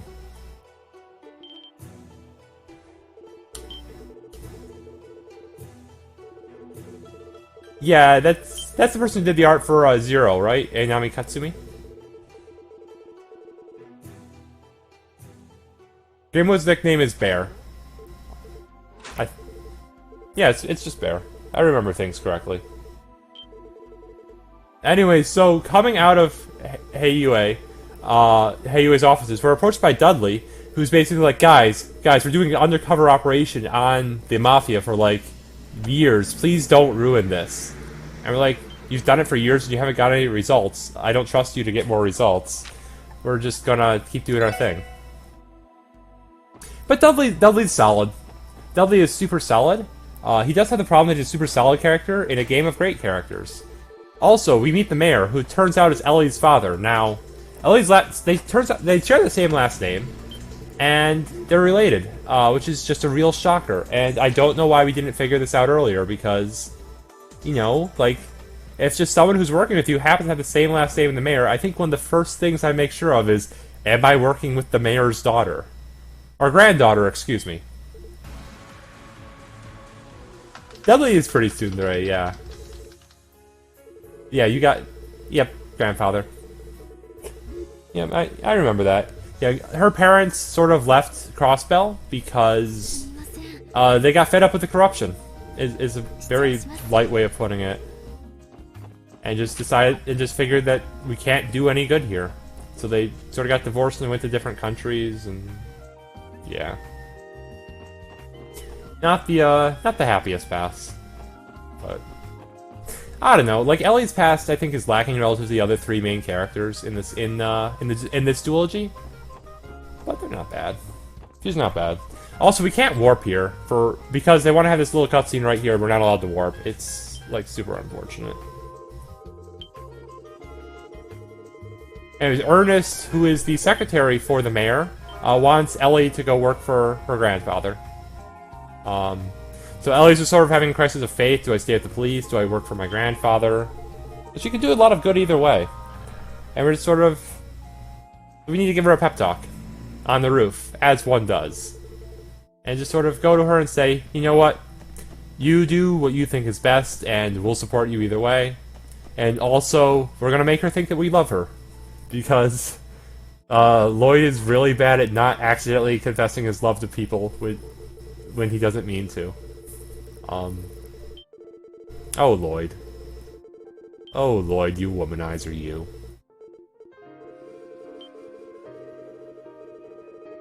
It's just like, we can make it over the barriers. We're awesome. I don't remember the entire plot perfectly, I'm sorry. But, hey, we got a combo tech. That makes us awesome.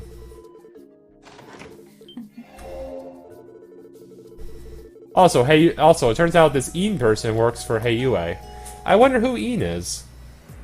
Or Ian, or however I'm supposed to pronounce that in Chinese. It's just Ian. It's in the Japanese text, but... Anyways, so it's finally time to do what we've all been waiting for, and go to the bank. I don't know why you've all been waiting for this, but I saw several people mention in chat that I need to visit the bank more. So, time to go to the bank.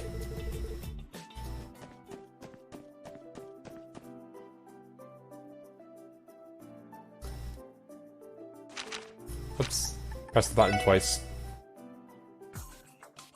So this is the International Bank of Crossbell, where it turns out that Ellie is childhood friends with the daughter of the chairman. How do I read so fast?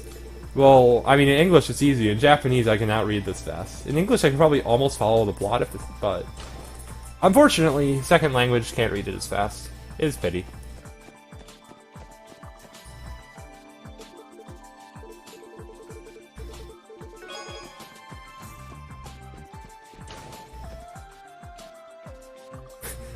International Bank of Reed. No, I do not mean that. At all.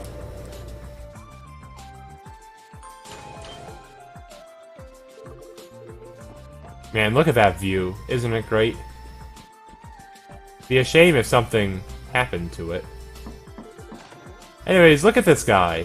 He's a banker, and he's blonde, and he has political aspirations, and we'll say no more about this. But, so he gives us a nice speech about idealism. And how...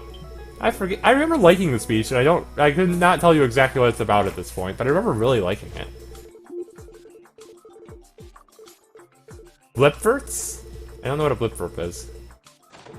Oh yeah, no, you can definitely trust anyone who'd like that. It's not like he looks like an orange or anything.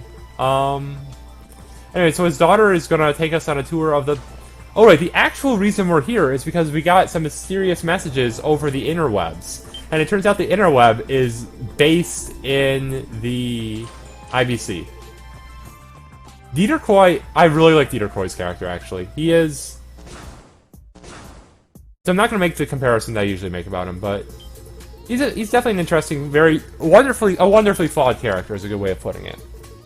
Anyway, so Tio is a really good hack. Dieter did tons of things wrong. No. Dieter is going to do so many things wrong. Spoilers. Not going to get into details, because ow, but spoilers.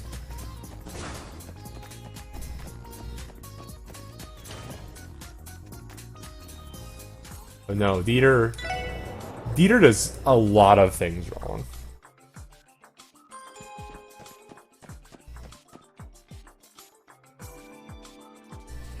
Anyways, where do I need to go next? I forget. Government! We need to go to the government sector. There's government. We need to enter the government building. So we're gonna get the key to the sewers from here. And if you're wondering if these are the exact same sewers that we were in, like an hour and a half ago at this point, when we were power leveling, the answer is yes. We finally made it to the first area that we cheated into that long ago. Good job, us. Yeah, Mussolini is good for Osborne. Osborne has so many good lines, though. I really like some of his quotes. Especially, there's a quote about him saying about, like, little wildfires that just sort of spark and turn into bigger ones, and the biggest wildfires just absorb the smaller ones, and just, like, Crossbell is that smaller flame. I definitely respect that, Leogon. I am trying to say a little minimum on spoilers, but, like, you know, they happen. We're gonna see some plot points. I probably should have been looking at the screen during that second. Whoops. And, you know, like, chat's gonna chat, but... yeah. I mean, never has a trade conference been so amazing. It's a good description of that entire event. Never has a trade conference been that amazing. I did actually, like, write down what that speech was. I liked it so much. That one speech, and now I can somewhere I have that. Anyways, we can cheat our way to the end of this dungeon if we want to, but we really need to kill things on the way for Sepith. So we're gonna do that instead. Also, it's like we saved 30 seconds maybe by cheating our way through. It's just not that good.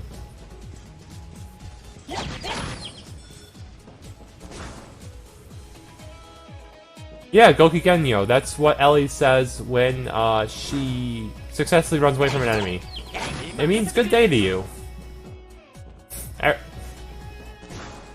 I mean, a lot of things go wrong in OW. This is a very true statement, but OW is so good, but unfortunately it's a much longer speed game. And I also haven't learned the route. Whoops, that is the wrong door. That is the wrong door. We go through this door.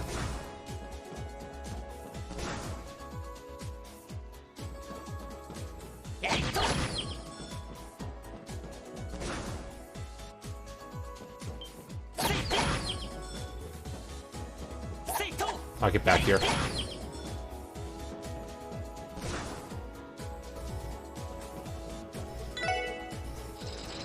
Anyways, we gotta raise some platforms to cross the water, as one does.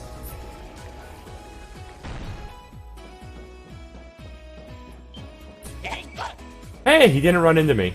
That was nice of him. Everybody say thank you to that kind robot for not forcing a battle when I missed my auto attack.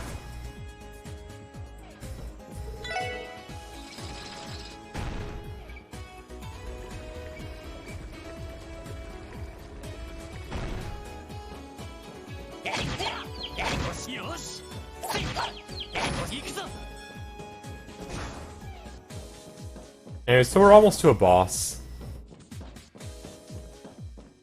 We're not gonna save because we're level 50. It's okay, I forgive your use of caps.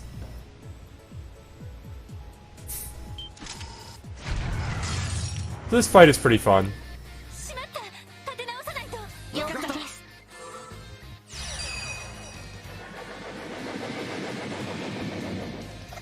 He missed. That was nice. We do that on that, and then we're gonna do that.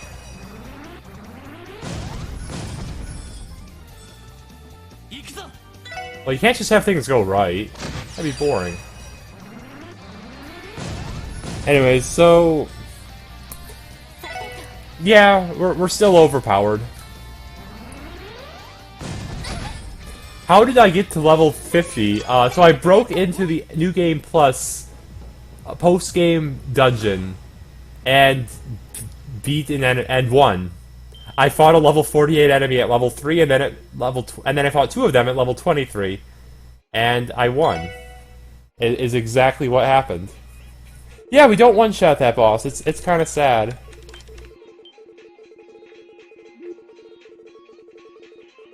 But anyways, time for some plot. Don't worry about it. Yeah, that's a good description of an Ancient Spark. It's just really cool that they actually give us the tools that we need to beat a level 40 enemy at level 3.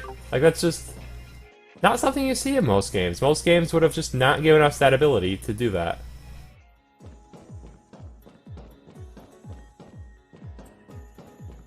Yeah, Burn is a broken status effect. It deals 17 to 22% of their max HP per turn. So 5 ticks of that will kill anything that's vulnerable to Burn. And thank God for XP scaling. How does this guy get pizza? So he orders it to the geofront. Sorry, I gotta check to where I need to go. Hotel and rest. Yep. Yeah, so he orders the pizza to the geofront door, and then just goes to the vents and picks it up himself. So, which is a pretty good strat. I gotta respect his pizza strats. There is a post-game, New Game Plus only dungeon. Technically, it's not post-game, but whatever. We're gonna call it post-game.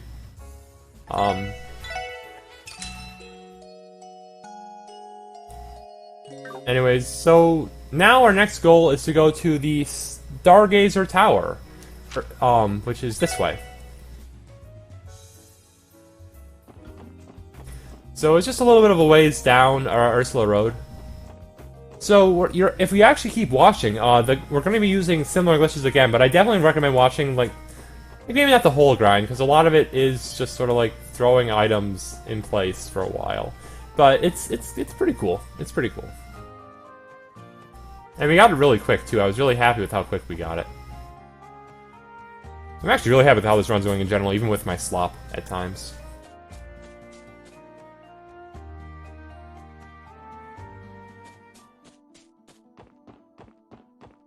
Can you use that glitch on the PSP version? Yes, you can. You can use that glitch on any version of this game. You can use it on the PSP version, you can use it on the Vita version, and you can use it on the PC version as well, for what it's worth. The PC version has enough problems that we just don't want to use it for a speedrun. But you can do this glitch in it.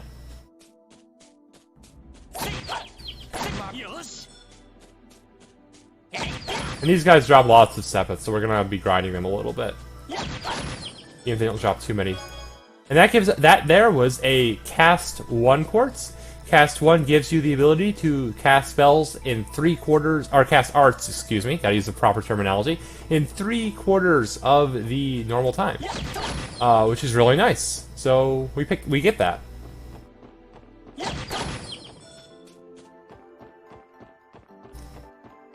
Yeah, the other person who runs this game, Nihon, who does run the PSP version, they also run glitchless. I am the only person who runs the glitched run. At least right now. You know, maybe one of you all will see this route and say, this is a pretty cool route, but this runner guy doesn't seem to know anything. I'm gonna beat it. And, yeah, you do that. You'd be awesome if you beat me. But, anyway, so this is the, Stargazer Tower. And here already, before us, is Noelle from the Defense Force. And so she's gonna join our party. And Noelle is awesome, and I love her. And she's level, like, 30. So she's gonna stay out of our party.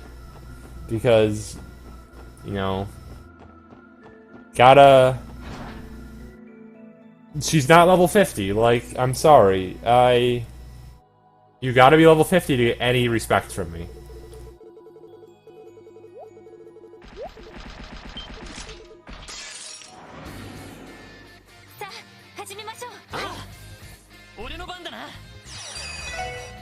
Anyways, that was a boss fight. Yeah, so she took a support character slot, and she can be in our party if we want her to. It's just... Yeah, I said she's Noelle. But we just... Like... She's so weak. She's so appropriately leveled for this dungeon. And we're not. I don't want this game to be fair. We're playing on normal difficulty, not easy. Well, we only have to climb it once in this run, so it's not that bad. So support characters will basically randomly through the fight get extra turns. Well, they'll just do an ability, and those abilities are pretty good on the whole. I forget what hers does because it's not remotely relevant for the speedrun, but. You know, she's gonna do things.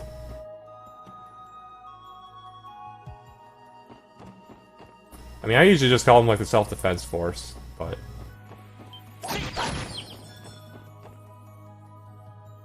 But yeah, the Guardian... So basically, because... So the Crossbell is forced to, by the Empire and the Republic, to have no actual army. They would like an army a lot, but they are not allowed to have one. So instead, they just have the Guardian force that is just deliberately made super weak. And it's very much a point of pride to them that they can't just be awesome like Beryl and just have their own army.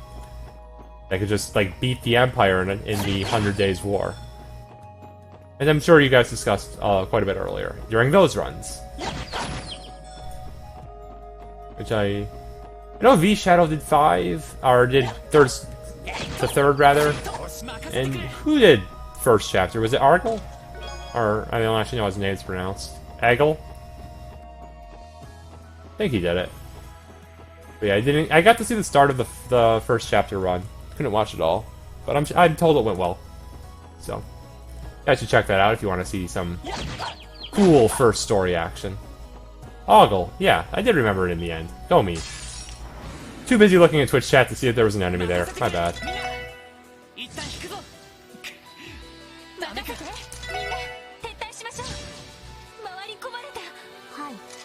Is that what that stands for? Oh god, please don't fail. The Mystica... Sure. I'm gonna go with sure. I'm gonna go with you're just right. Liberal does not need an army, they have Cassius. I mean, is Cassius that good? Yeah, kind of. He's kind of that good. Yeah, okay, I'll allow it.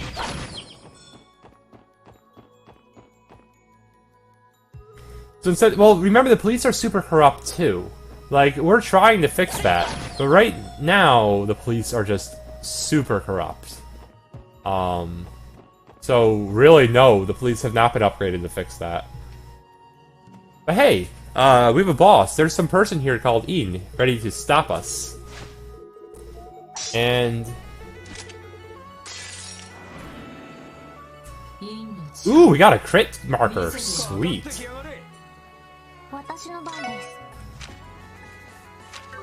What am I doing?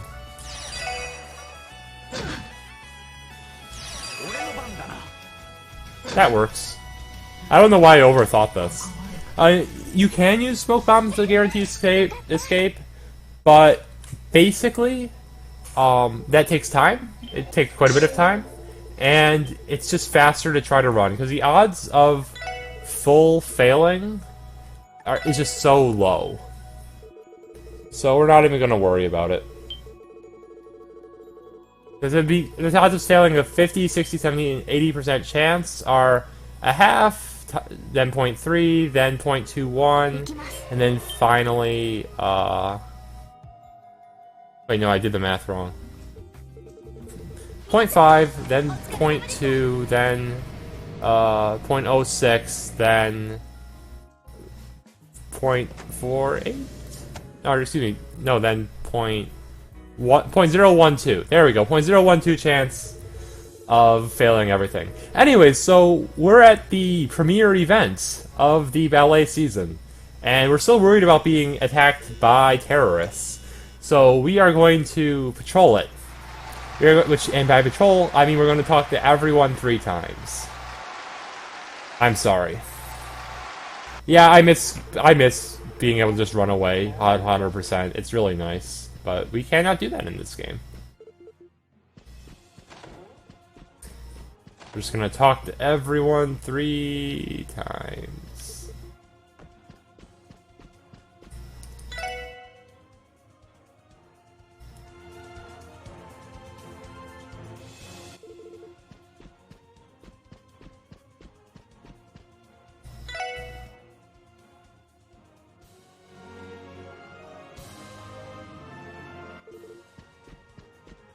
This is literally my least favorite section of the entire run, by a lot. I don't even have any good commentary for this, really. It's just... You remember that lemonade break we were talking about happening? Like, I really just want to do that lemonade break right now, not gonna lie. These dance scenes are really cool. To watch. But we're fast forwarding to them, they're kind of laggy, so whatever. If it was talk to everyone, yeah, if it's just talk, no, it's, yeah, if it's just talk to everyone, it wouldn't be bad, but we have to talk to everyone 3 times, and it's just, why?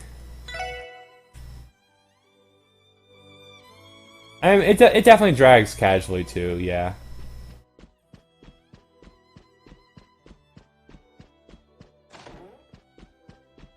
That is definitely a true statement.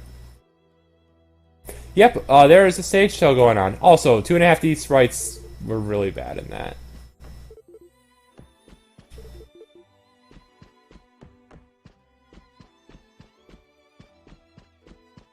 Oh, right, I forget that she moves on that one, too, that little corner area.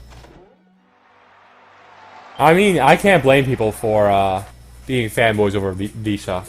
Like, Visha's awesome. Visha is really awesome. You find out more about her in OW. In general, you find out more about everyone in this game in OW. Like, nobody got the treatment they deserved in this game. It's... Joshua, Estelle, and Red just take over the story for a real big part of it. For better or for worse. Why are you saying Risha has a giant sword? I don't understand why you would possibly think that. Like, she's a dancer. What use would a dancer have with a ginormous sword?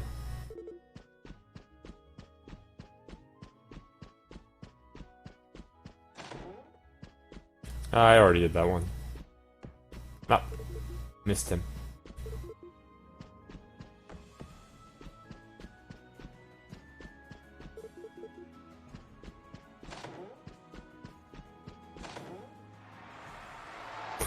Okay, sword dancing. that is a fair statement, Leogon.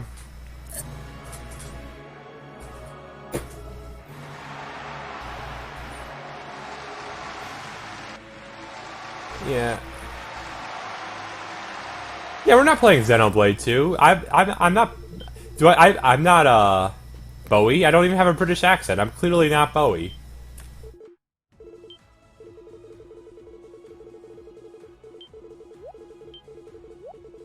Anyways, so we're just gonna come over here to Grace, because we caught Grace sneaking in, and she's like, yeah, no, I'm here because I think someone's going to try to assassinate the mayor. I'm like, what? The mayor? Who is supposed to be assassinated at this thing? We're gonna run over to the mayor. And, he almost escapes with hostage mayor, but then just runs off by himself. For some reason. We have people waiting outside to catch him. But, he just sort of runs through them, because he's OP. And then... But Wolf to the rescue! Good Zeit. Is best boy. Zeit is... Ernest tried to murder the mayor. He did a lot of things wrong. No. Ernest did everything wrong. McDowell is good people. But Zeit is MVP by a lot. And now we just sort of like watch cutscenes for a little bit. And I'm sure nothing important will happen in these cutscenes. Actually, this is a pretty touching scene. Zeit is the goodest boy. The goodest. It was just a prank, bro. No. Anyway, so meanwhile, over at Heiyue, Ian is talking to Cao, the head of Inoue. And then we see her just sort of jumping across. And oh, wait a second. Ian is Visha? I had no idea. My God, it's a spoiler!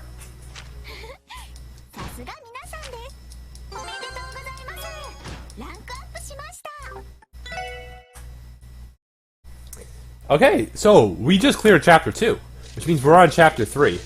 And you know what Chapter 3 is? It's the last chapter in this game. And I know what you're thinking. You're thinking, wait a second, I played this game. There were at least 3 more chapters, if we count the intermission as a chapter. But no, I guarantee you this is the final chapter, and I'm gonna prove it. In about, like, an hour. It's gonna be a while. Anyways, so this minigame is super fun. We actually get to play this now, but it looks nothing like this. It's very confusing. And she's just like, you aren't nearly awesome enough to beat me.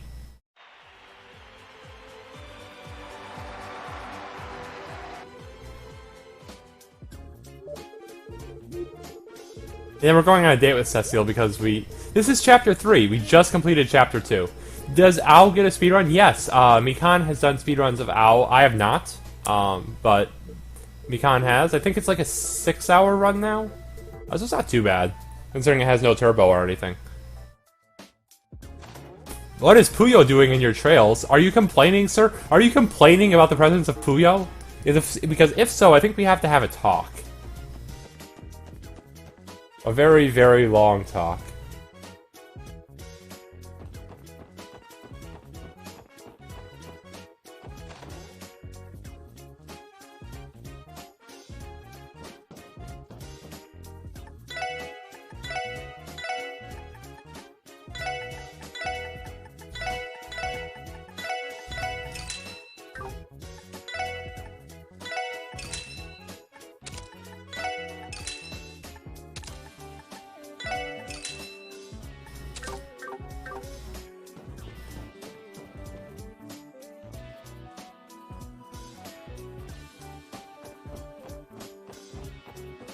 Oh shoot, I was trying to read Twitch chat and blanked out on what I actually need to do. Synth Sleep Blade, there we go. Ah! Get him out of my way. That's entirely the wrong button. Alright, yeah, we can unlock upper level slots now, which is cool. Anyways, so we need to make a Sleep Blade, which is that one. And then we need to go into Orb Mint. No, slot. Excuse me. And TO3 unlock and upgrade. And we also need to unlock 4 through 7. Perfect. With plenty of extra.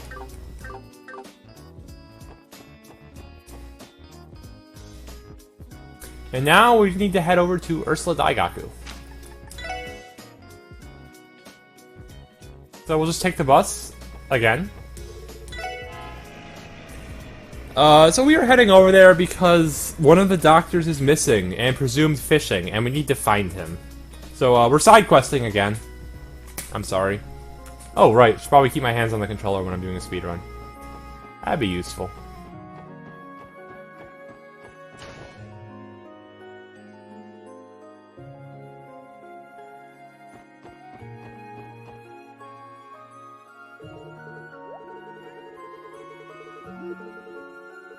So, we know he's out fishing, so the next place... Yeah, he's missing and presumed fishing. So we're going to talk to the fishing guild next and see if they might have any idea where he is.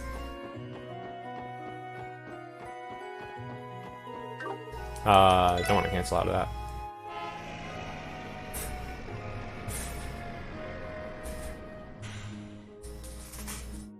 that. It is trails. Everyone is fishing. This is very true. Anyways, we're gonna go to East Street.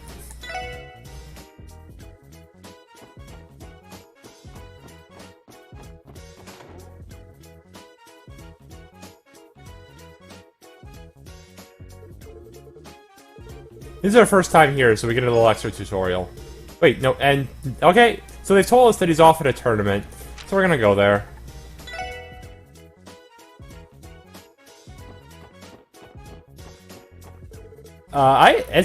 Hey, that minigame was so much fun. That in the third, I kind of liked it. It was a nice break. PSTD Hase. I mean, that's fair. I mean, I personally was more devastated by the poker minigame because at least on Nightmare, on the Evolution version, which is the one I played of the third. That game is not fair. That game cheats. I had to play around the fact that it cheats. Joachim has silver blue hair, we can clearly trust him. He has glasses. Anyway, so he's fishing. He's like, well, if you beat me in this fishing contest, I'll go back. And we're like, well, how about we just pretend to beat you in the fishing contest and see if the game will let us go anyways. And the game just lets us do that. It just lets us lose the fishing contest and we're good. So that was a fishing contest.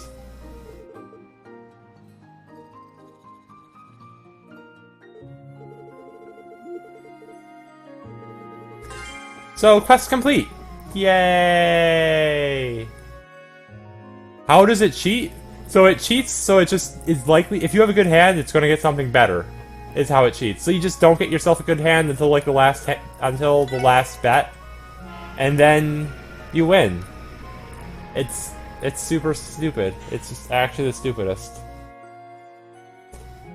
Anyway, so now we're going to the port. I forget why, but we're going to the... Oh! I remember why we're going to the port now. This is fun. This is really cool. So... We're going to the port because there's some fighting going on, and we're like, we're the police. We're gonna break up this fight. And it turns out that the people fighting are Joshua and Estelle versus a bunch of punks.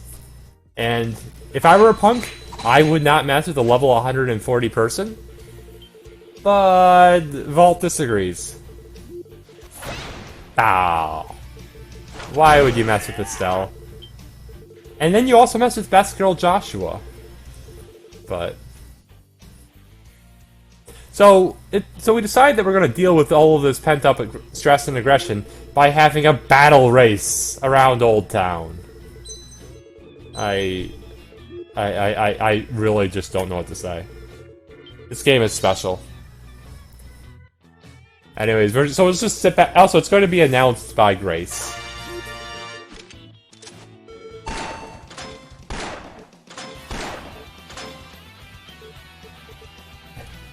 Oh, shoot.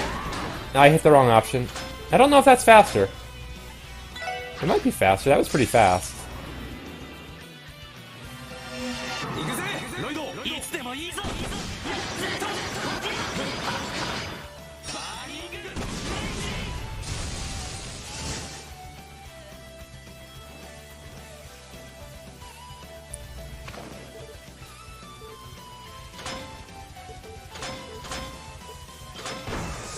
Wall did so much stuff wrong, no.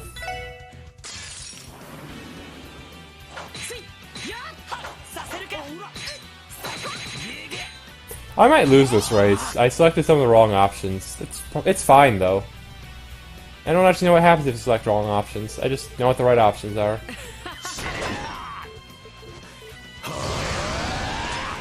Anyways, we're just done selecting options for the rest of the day. So this is Chapter 3, Day 2. This chapter has a total of 5 days, and we are going to hit Day 5. So we got quite a few days left to go.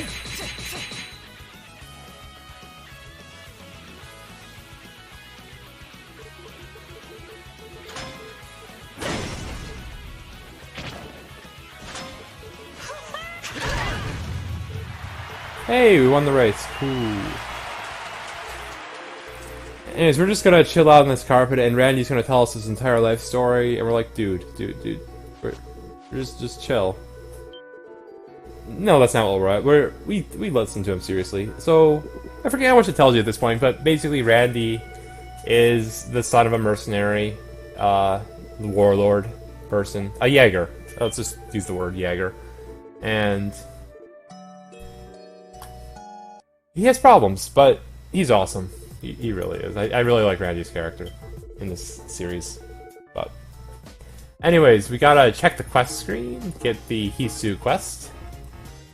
Which is actually a Kiku quest. I don't know why I always call it Hisu, but I do. Anyways, so we're gonna go to the Entertainment District, from which we're going to enter the... Everyone's portrait is beautiful. From which we're going to enter the Government District. And then we're going to enter the police station. And we're going to do something very bold. Very, very bold. We're going to buy some coffee. We're not going to buy 1 can of coffee. We're not going to buy 2 cans of coffee. We're going to buy 21 cans of coffee. Enough coffee to save the world. Yeah, I don't know. Don't mind me. Anywho, we got a quest. We're gonna go out to Tangram Gate now.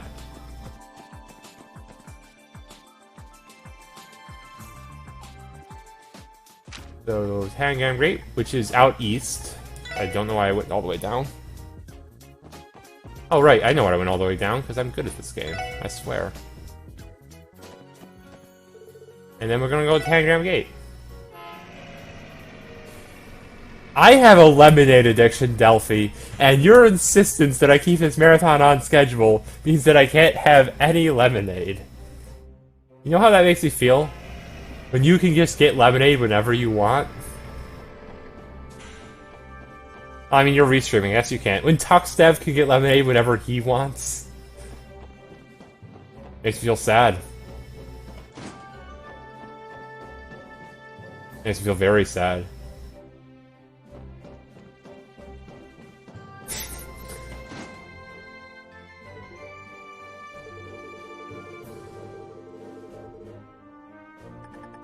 Oh, excuse me. Right, anyway, so we're here because someone's smuggling in goods. Luxury goods from over the Republic border. And... Charge some pre-recorded footage, yeah. So we are going to have to figure out who is the smuggler, and to do that, we have to talk to everyone. Because it's a Trails game. I don't actually know if I have to talk to the chef, but I always do. He gives us a recipe. Whatever. Talk to you too. Talk to you. Talk to this perfectly innocent grandmother. Also, that definitely wasn't Kilika we saw back there. If it was Kilika, we can't trust her because she heads the secret police now. We found that out in Sky 3. I told you I was gonna spoil Sky 3 without warning. Sky the 3rd, whatever. Please no. Please no. Just please don't have Dorothy be the Grandmaster. That would be the actual worst.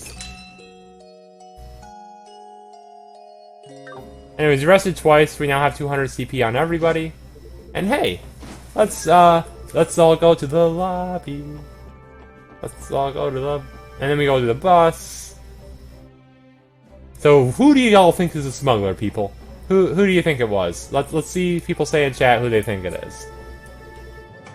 Because I know who it is, because I'm a speedrunner. But... Anyways. Oh! Wait, that was not who I meant to hit. Whatever, that's fine. Anyways, the Grandee! Machigai 9.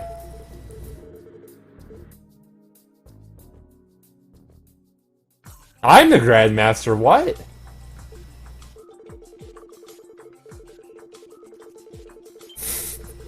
Anyways, it turns out Grandma is really fast when she wants to run. So... And thankfully Kilika's there to trip her.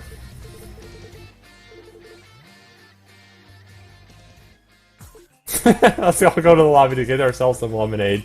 Indeed. Anyways, now we're gonna go to the residential district, and then we're gonna go talk to Yona, who's got some pretty keen intel for us.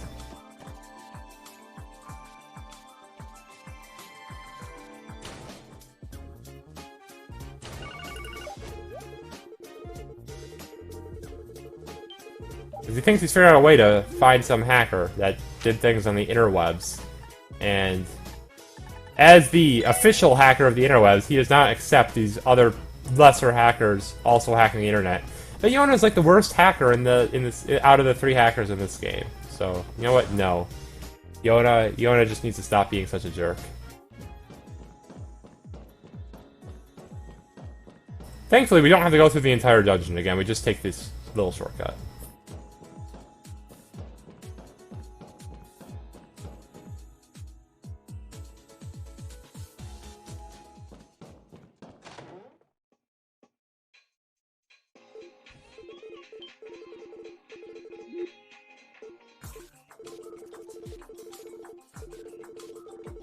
Yona is worst here. He really is. Anyways, so Yona is going to send us into a mission into Geofront A. Because we need to go back to Geofront A. Because we haven't been to Geofront A enough time in this speed run. But this time, we get to go this way. Yeah, we're going the right way. So fun fact, we could go through that door. We could glitch through that door the way we were glitching through other doors like 2 hours ago, and get directly to the end of this upcoming dungeon. But if we did that, the trigger for the boss that's there will not trigger. And similarly, the trigger for what you do after the boss also doesn't work. So we have to do this dungeon because of stupid triggers. And I don't understand. And this just actually drives me insane. This legitimately drives me off the wall insane. That we have to do this entire dungeon normally, and we can't skip it. But we have... There's that... I don't agree with that hitbox at all. I don't agree with that hitbox at all.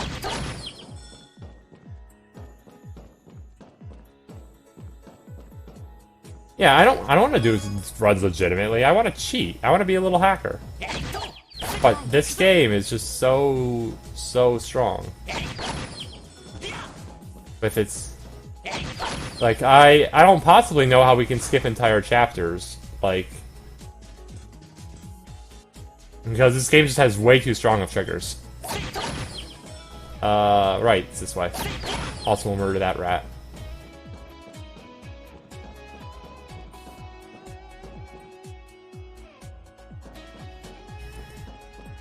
This way is correct. But yeah, Falcom games, like Sky is actually the worst, because with turbo skips, you can almost do so much stuff, but you can't actually do, like, you can save maybe 15 minutes over the 5-hour turbo run of Sky First Chapter. And it is really frustrating, because you can almost save another several hours in that run. But not quite, because things just don't work. Cheating is for winners. I could not agree more at this moment in time.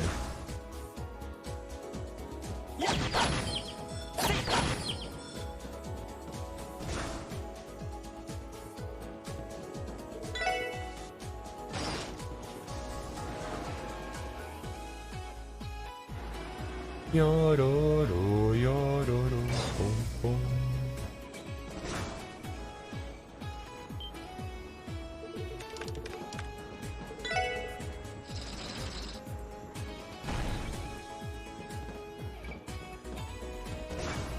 Yeah, book collecting's pretty bad, but...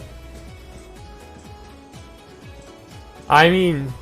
So if you can, like, petition Xseed to let me have a customizable framerate option in First Chapter, like, if you could just get them to do that and not tell them why, like, that'd be really nice. Like, if you could get Xseed to do that. Because if I could set the game to be at 15 frames per second, I could shave 2 hours off that game. Which makes me happy. Not sure if it makes literally anyone else in the world happy, but it makes me really happy. And then you stop being so happy that I can't dodge enemies. Or kill enemies, I should say. You only gave me like 10 sepeth, too.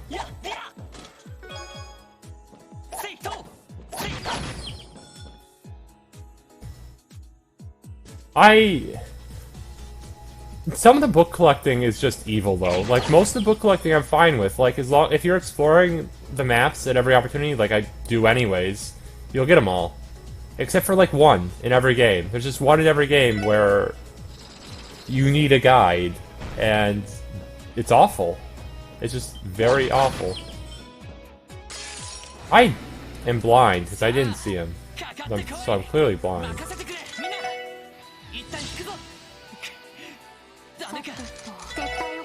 Ooh, he didn't escape. That's unfortunate. Like, again, like, odds of us fail... You took the CP. You die now.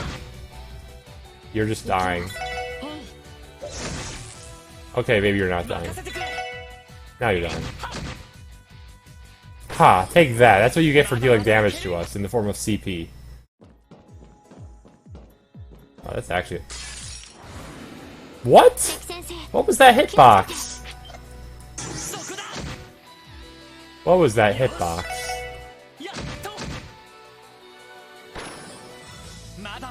Okay, I need to focus apparently. I'm sorry. It's getting a little late. I've done a lot of runs today. But I gotta finish strong on this one.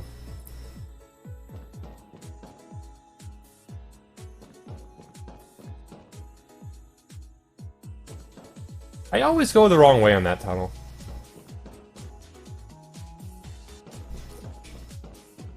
Yeah, that is one of them. I think of more like the one where you have to make the person, like, go around the entire city 3 times in order to talk to Anton to give you the book or something. Like, that one's just disgusting.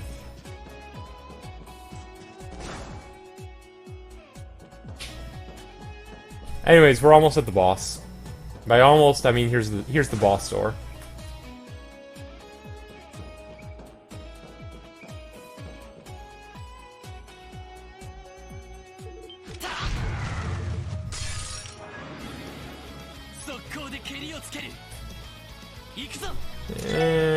So we wouldn't normally do this, but I'm gonna do this because I am low on CP. Oh, we still killed it. Nice. Okay, so yeah, we are almost done with this day. We just gotta watch some hacking.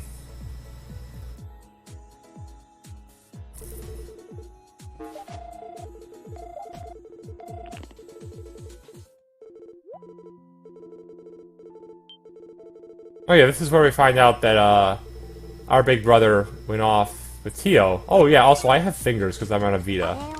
Like, don't mind my fingers. They're just fun.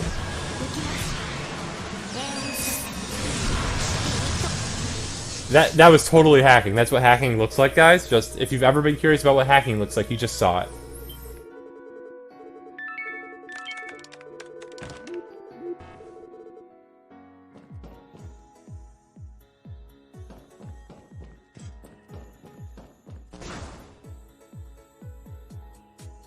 Anyways, we can now take this shortcut back out of the dungeon. This 6-minute dungeon that I really wish we didn't have to do, but we do.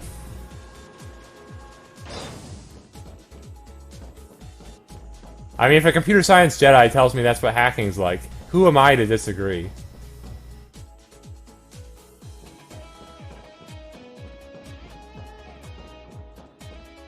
Ah, got stuck on the door. Like just to talk about though, because we were talking about how bad books were, we actually would have, to get a book, after entering this dungeon, we have to immediately exit it and talk to somebody at that exact moment. That is the only time we would have been able to access that book.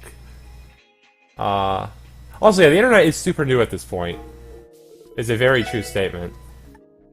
Anyways, we have to do this entire menu while not letting go of the X button, which is strangely hard. There. Come on, let me... There we go. Come on, you can do it. There we go.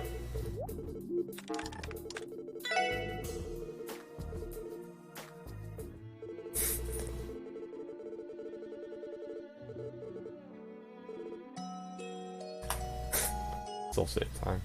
Whatever. I think whoever wakes you in this scene is based on your relationship values, and somehow Randy has the highest with us. Pretty sure that's a true statement. Anyways, we need to check our quests again. Get the mandatory one.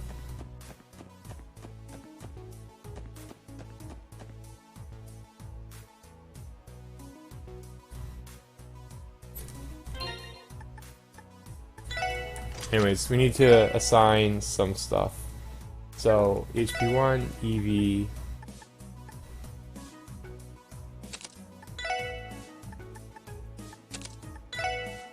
Sleep Blade... Tazura, and... Cast 1. There we go.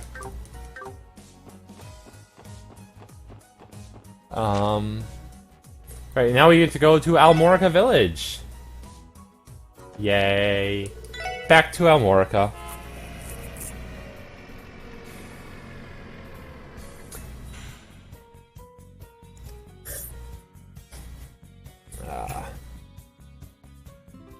Oh, hand on the controller. Oh, right, no, we do go in on this one. We did win a race with him. This is a true statement. Anyway, so turns out that a bunch of tourists went into the ancient battlefield and have gone, and nobody's heard from them in like years. So we're gonna go chase them down. I mean, years, hours, same thing.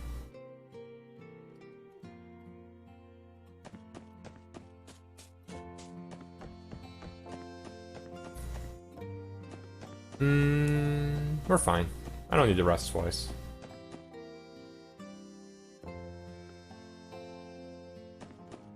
This is a pretty cool side quest. Also, so it's probably worth mentioning. There's gonna be a bridge that gets us to the ancient battlefield, and that bridge has just not been completed. They've been doing construction work on it for the previous several chapters, which is a real shame because I would have liked to have this bridge in there like a while ago.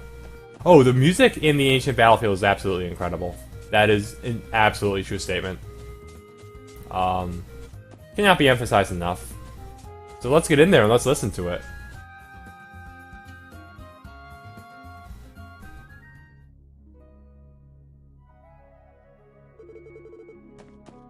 Is that it? That is it. That's all the hours in the year, yeah. Seems so small when you look at it like that. But I think about how many hours I spend on like Dragon Quest and Trails games. There's the treasure chest.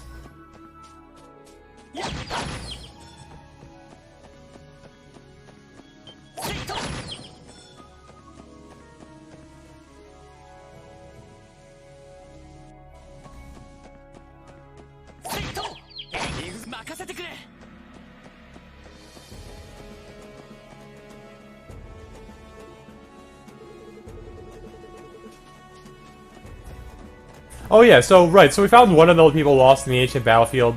Scott's just gonna chill with her. Yeah. Whatever.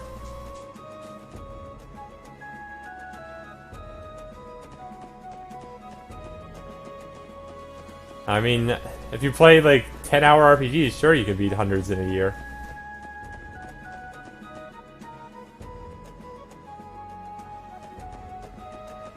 Anyways, let's not think about I disagree with that hitbox so much. Let's murder them. Let's make them regret entering this battle with us.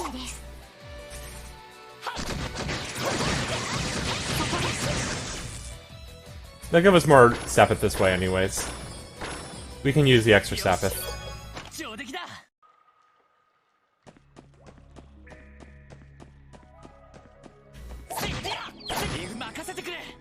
There we go. I do not understand, by the way, the actual hitboxes that work on Lloyd's Tonfas. Like, they don't make sense how they work. Like, I hit with one of them and I miss with the other. It's kind of awful. Oh, these are all mandatory quests. Like, they just feel like side quests sometimes, but they're all 100% mandatory to beat the game. However, we're gonna do a very interesting skip now. I like to call it the door skip. It's like we're just gonna open this door. It doesn't really need a name. We're gonna open this door. And so now, if we ever come back here later, which we might, spoilers, the door will be open. Yay!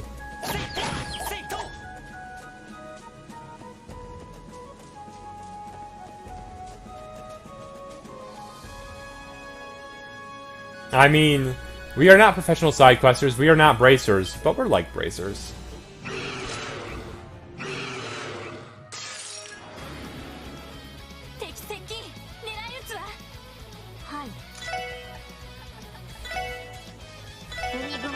I screwed up her setup.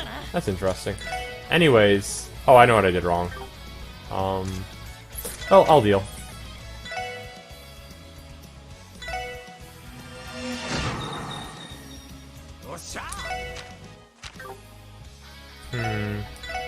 Let's do this.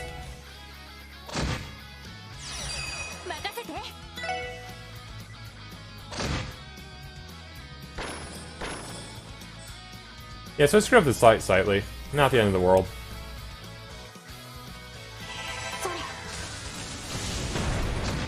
Heal's pretty strong.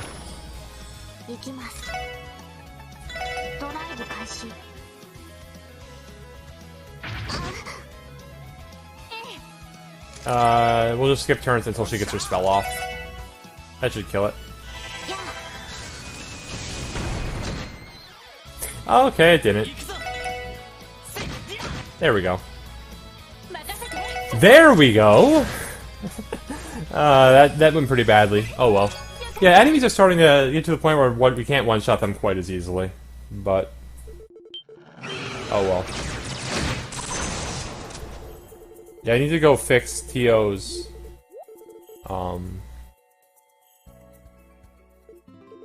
yeah, I put in EP2 instead of Evade 2, which is pretty silly of me. That was a mistake. So I'm just gonna go fix that. The girl with blue hair, her name is Tio, and she is awesome. Yeah, this should be an Evade 2. That'll make her work much better. If I have the right thing equipped. Alright, we need to rest twice. You know I was forgetting something.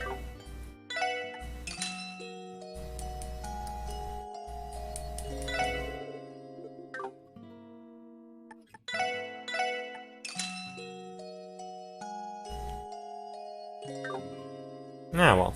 That's not the end of the world. Lost, like, 10 seconds. Anyway, so we get to go back to the city now. The big city where all the stuff happens.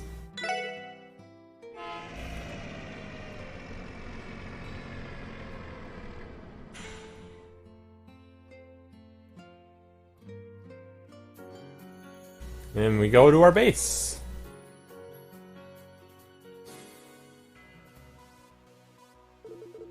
Yeah, let's just not use that word, eh? Hey.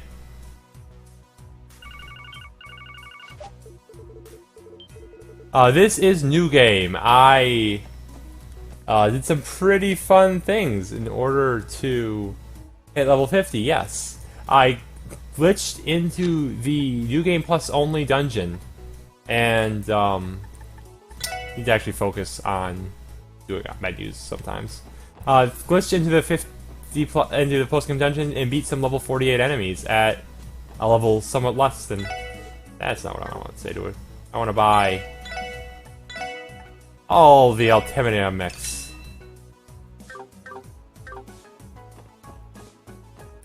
And we're gonna talk to Harold, who has accidentally lost their child.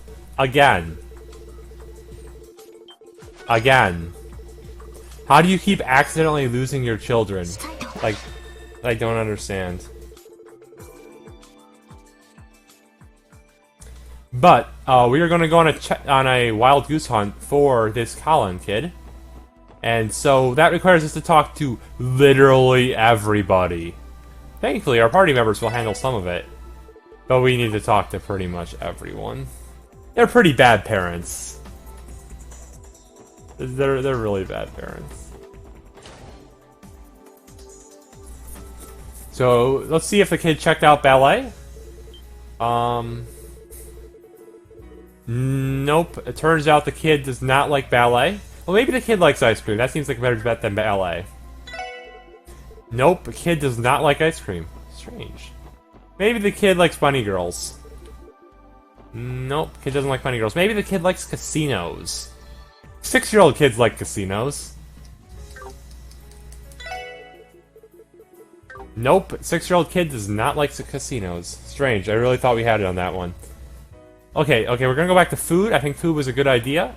We're gonna talk to the pizza guy. Nope, pizza guy hasn't seen him. Maybe this guy is definitely not a pimp. Nope, he hasn't seen him either. What about the other side of the hotel? Maybe this guy just, like, wasn't talking to the person on the other side of the hotel? No, still hasn't seen him. Okay, let's try the back alley. Kids love back alleys.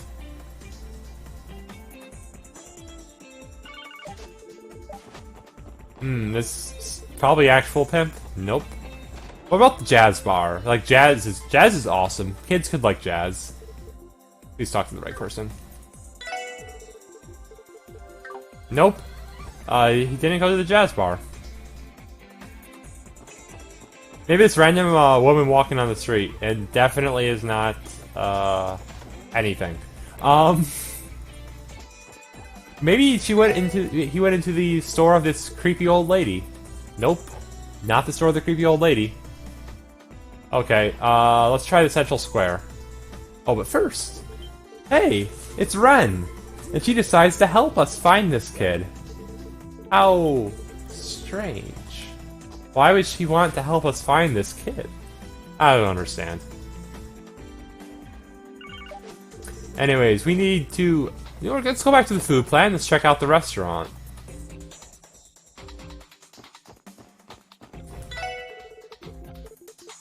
Nope. Kid hasn't been to the restaurant. Maybe this random kid in the middle of Plaza will know.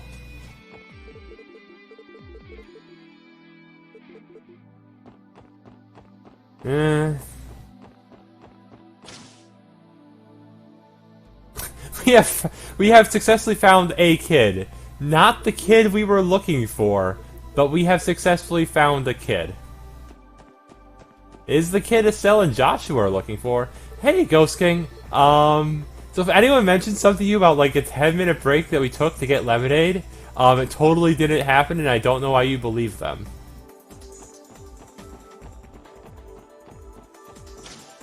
Anyways, let's see if the kid went into the Orbital store. Nope. Despite the shiny sign, the kid did not come into the Orbital store. Maybe they... Okay, so we've searched for a long time, so we're gonna take a break. We're gonna go to Burger King, and we're gonna trade some TSM Sepith. And we're gonna use the... we didn't get enough.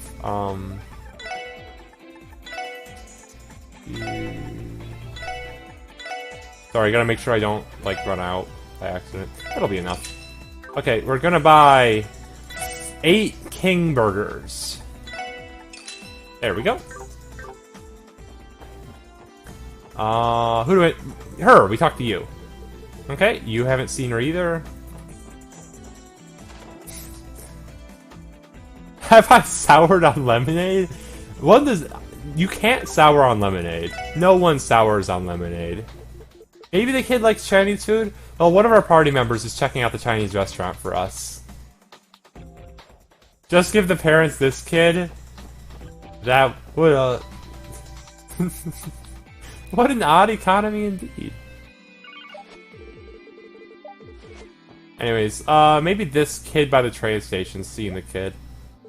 Nope, she's just very confused.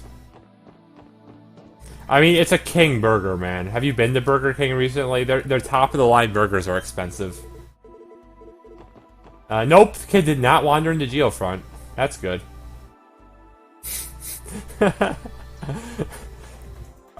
I mean, you know, like, Limit Break can be sponsored by Wendy's all at once. We'll just have Wendy's lemonade.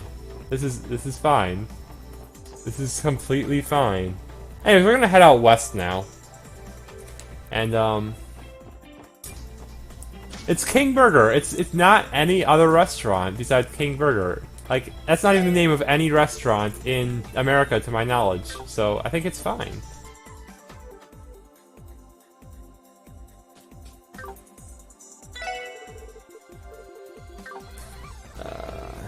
Right. So, we've talked to Oscar, we've talked to Minette. Kid wasn't buying bread. Now we're going to talk to her uncle, the librarian, in his apartment. I really don't know why we expect this to help, but this is another mandatory thing that we have to talk to. So we do. After this, we need to talk to Tally, of Tally's General Store. Maybe the kid went to the general store. Maybe the kid wanted to buy some candy. I can respect buying some candy. Maybe the kid also wanted to buy some lemonade while they were buying that candy.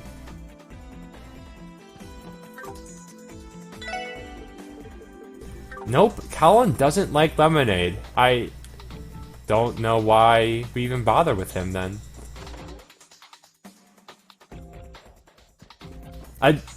What?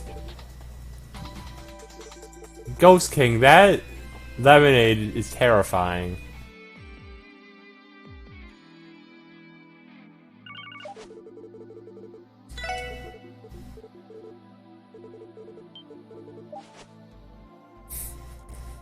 I mean, you know, like maybe. Anyways, Ren, the super hacker, is now finding out where the kid went. Turns out the kid is stupid and climbed into the back of a truck. So we're gonna go have to fetch him. Maybe the kid is Blue Blank in disguise? I'm gonna go with no on that one in space. I'm gonna say that he's not, in fact, Blue Blank in disguise.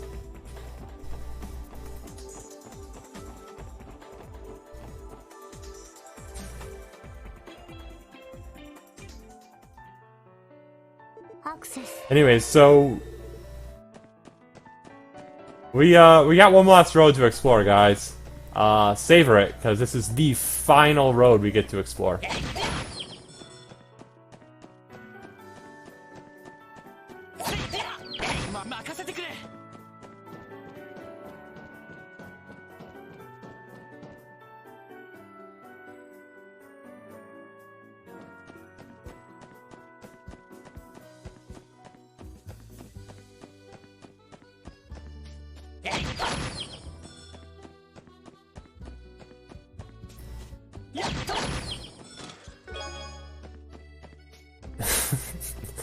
You know, I'm not gonna say I haven't accidentally sat in the wrong car before, because I'm a klutz. But I've never driven in the wrong car before. By the time the car starts moving, I have figured out I have made a mistake and make sure to get out.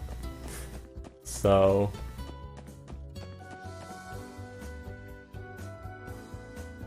I mean, wrong subway car, that's just a rite of passage. That's different.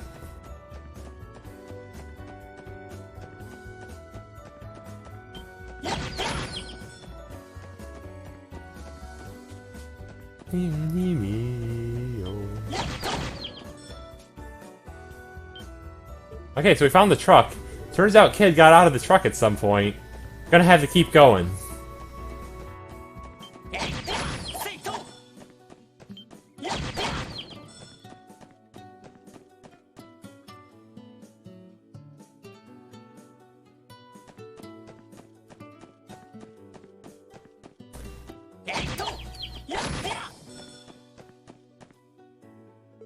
Okay, we hear the child's voice. Let's follow it.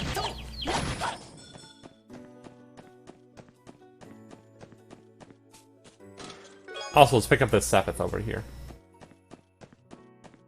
Oh yeah, everyone has their own field attacks. We use Lloyd because, one, if we change characters, we lose our Eagle Eye ability, and second, Lloyd has the best one.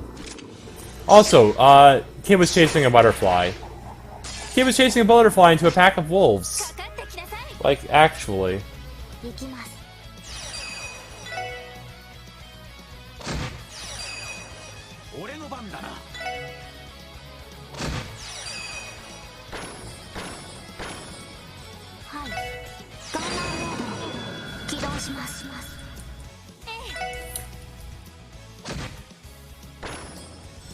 Okay, battle complete. Time for some cutscenes.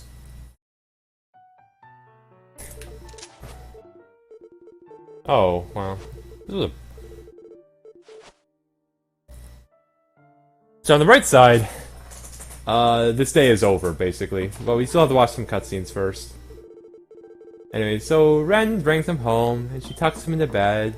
And then she hides in the closet because his parents come in. And then his parents, tell us the story of what happened to their first child. So Harold got massively in debt, and he's running from his debtors, and he gives his first daughter to a parents that he thinks he can trust.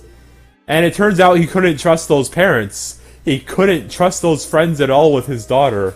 And bad things happen to his daughter, and that daughter is Ren. And I am not equipped to discuss exactly what happened to Ren. You may play the third to find out what happened to Ren from that point. It's not a good time. It's not a good time at all. And then we talked to Joshua and Estelle, who are here just too late to talk to Ren. But, so, we are on Chapter 3, Day 5, which, despite what you might believe from playing this game casually, is the final day. Now, the actual plot of this game says we're supposed to go to the Schwartz auction, which is the black auction. That sounds racist, so we're going to get this quest instead. And this quest says that suddenly, for some mysterious reason, a statue has gone missing from City Hall. A statue that is very important. It has historical value, you might say. But who? Who could have stolen a statue from City Hall? Why would anyone steal a statue from City Hall? It just doesn't make sense. Unless... Blue Blanc. It's Blue... Or I guess it should be Blue Blanc, shouldn't it? Blue Blanc stole the statue. We must hunt him down. The first clue sends us into the sewers again.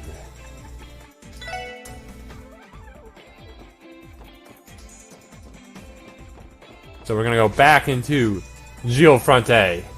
We're gonna go back to the bell. I didn't believe you in space. I did not believe you that there was a Blue Blanc quest in this game. But I see that Phantom VB strikes again.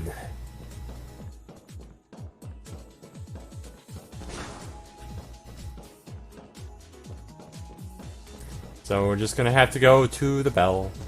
Go to the bell. Go. Stupid bats.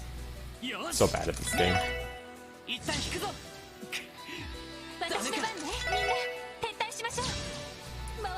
It's still faster to, like, run 3 times than it is to throw a smoke bomb, so... You just run 3 times. And it usually works. With some incredibly high odds. We calculated this earlier, it's 0.012. Or 1.2%. Anyways, so... Hey! We found it! We found a second letter, and it tells us to go to the fishy fish place, where the fish cannot be fished. And clearly that's talking about the aquarium in the... I actually forget what the actual clue is. But we're gonna... Woo! Oh, come on! Come on! That is a cheap shot, Gabe. That was a cheap shot.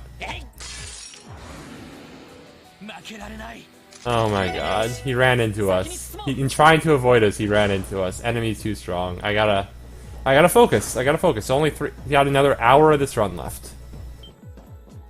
Oh, I thought that guy was gonna hit me again. I was gonna be so sad.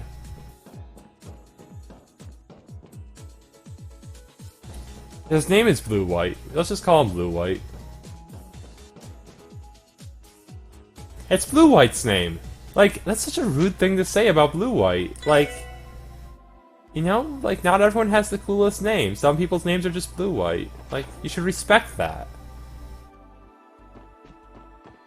Also, I never really... I mean, also, yeah, sure, he's a Magic player, and everyone knows Blue is the most powerful... Islands are the most powerful card in Magic, so obviously he's gonna play them. Anyways, we just got a card with a bunch of numbers on it. Turns out the numbers correspond to English letters that spell, this place in Old Town. Whose name I forget because I'm bad at names. Also, I forget how to write. But first, before we go there, we're going to take care of a couple other things. So, we're going to head in here. We're going to unequip. Oh, first we're going to give you an Act 1. Then we're going to unequip your Eagle Eye.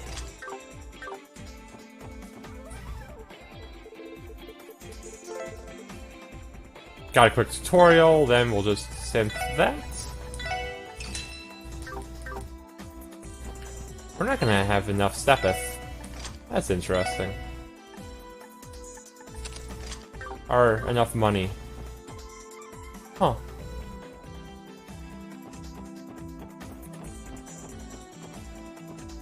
Yeah, shoot. I need to go make some money real fast. Because I don't have enough on me. Whoops. We'll just talk to you real quick and exchange, like, 20 Sepith. Wait, we need more than that. That should be good, I think.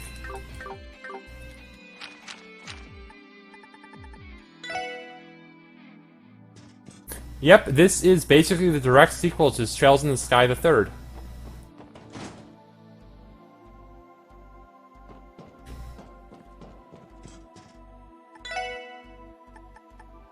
Alright, gotta unequip the equipment. That would help.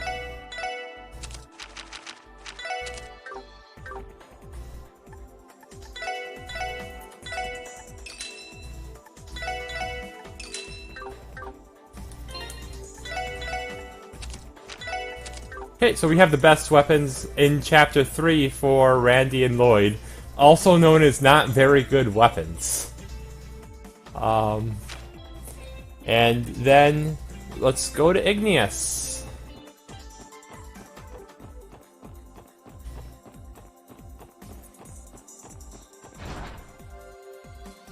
Actually, I should probably look at how they translated Kamigawa. That would be a fun thing to do. Anyways, we talked to the speaker, which is where they hid the next clue, which tells us to go to the airport. But why would they send us to the airport, you ask? I'm not really sure. But it turns out that this is the easiest way to get access to the airport, which lets us see this cutscene, which we must see in order to beat the game.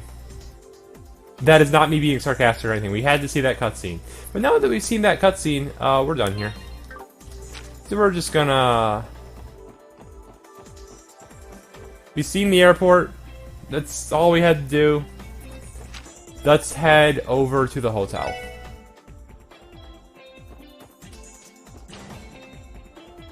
We're gonna rest in the hotel.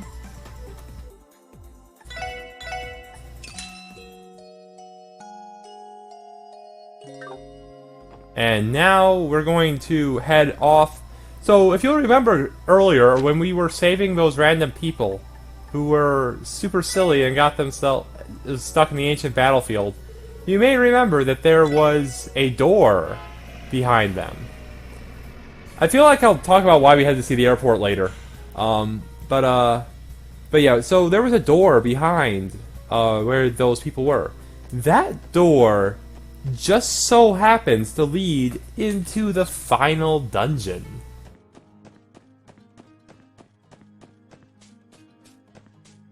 Yeah. So we can just... Okay, sure. So yeah, so the reason we need to go enter the airport is that if we do not enter the airport, then after we beat the final boss, during the series of cutscenes after the final boss, we will wrong warp into the airport. Because the cutscene for the first time you enter the airport has priority over the endgame cutscene. So you just see the cutscene from when you first enter the airport, and then you wrong warp to the airport, and then you no longer actually beat the game. So we had to go to the airport, and the easiest way to do that is through LeBlanc's quest. You're welcome. That is... This game is too strong on triggers. The triggers in this game are too strong. They really are. But there's just this one convenient exception, where they just sort of happen to have a door into the final dungeon that just happens to be accessible in Chapter 3. Now, what makes this extra special, extra spicy special even, is that this door never opens in normal gameplay. What do I mean by that? I mean that playing this game normally, you never open this door. You drive a car through it. Like, minor spoilers, but you drive a car through this door.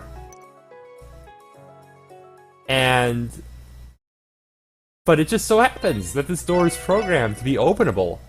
And we can just we can do the get over the barrier glitch through any door that's programmed to be openable. So we're just gonna march right on through this door.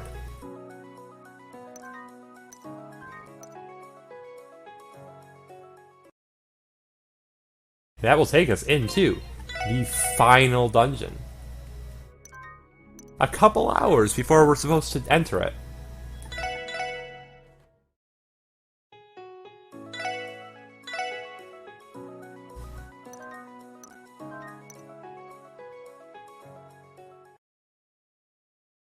It's gonna take us a while. This door is really thick.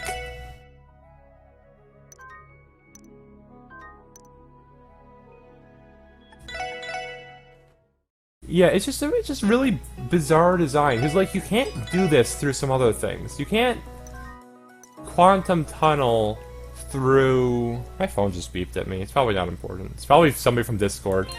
Because I see I have a couple Discord notifications that I can't click right now. But, anyways. Yeah, we can't get over the bridge before it's built. We can't get into the airport without doing the Blue Blanc quest. It's just, this store, it's just passable.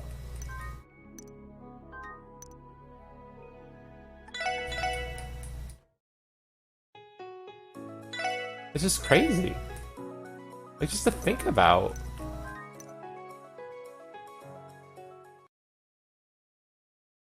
Anyways, it should just be a couple more saves now. We should be almost through it.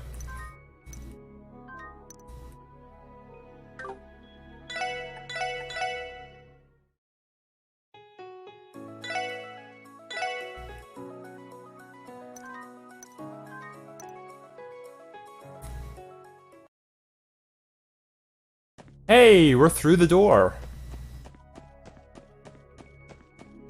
So... Goodbye, Overworld. Hello, final dungeon. So, the game is very confused. It's playing the music from when you visit this final dungeon the first time in the prologue, during that little dream sequence. And it's not supposed to play this music here. The game is that confused. Like, it just really does not know what's going on. It doesn't know what's supposed to happen. This dungeon is kind of nasty for casual play. Yeah, it's really big. Yeah, this dungeon is huge. And we're skipping large chunks of it too. But it's still just this huge. So yeah, so it's playing the wrong music. It's, so there's a boss up ahead, and it just doesn't trigger. Like, right here, there's supposed to be a boss. And we just walked past it. And here there's supposed to be a cutscene, and we're just walking past it.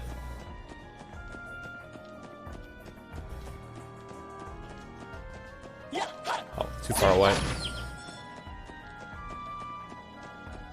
Why are we supposed to be here? Because this is the hideout of a cult that seeks to kidnap this girl we befriended, and it's complicated. Like, there's a lot of plot that we skipped.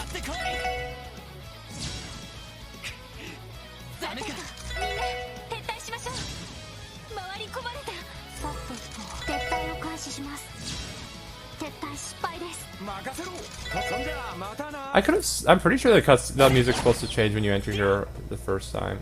When you're at this point. Like 95% certain of that.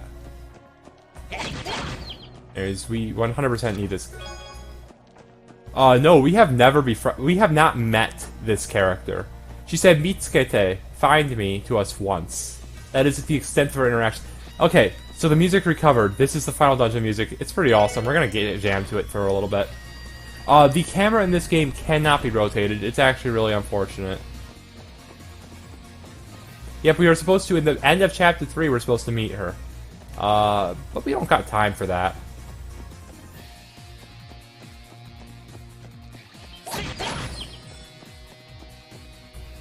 We're gonna lose the music again, I'm sorry. And it's back.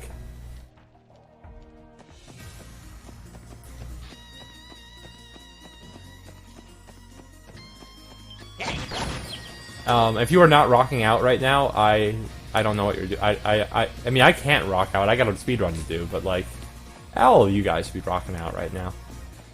Still kind of rocking out a little.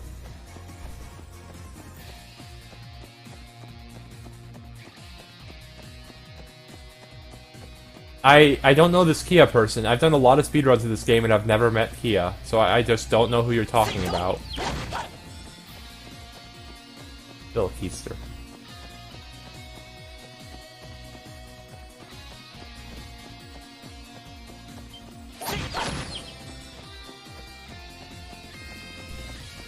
I do love Kia. Oh, that's the wrong way. This is the right way. 23 water, very nice.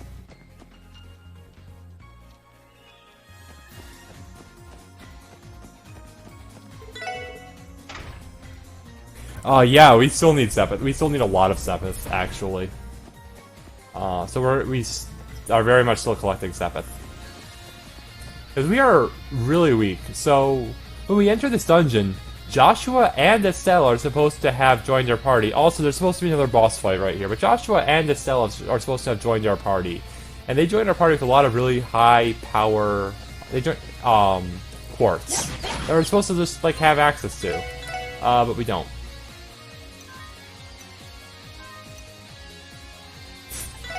But there's another door in our way. And I think we know what to do with doors at this point.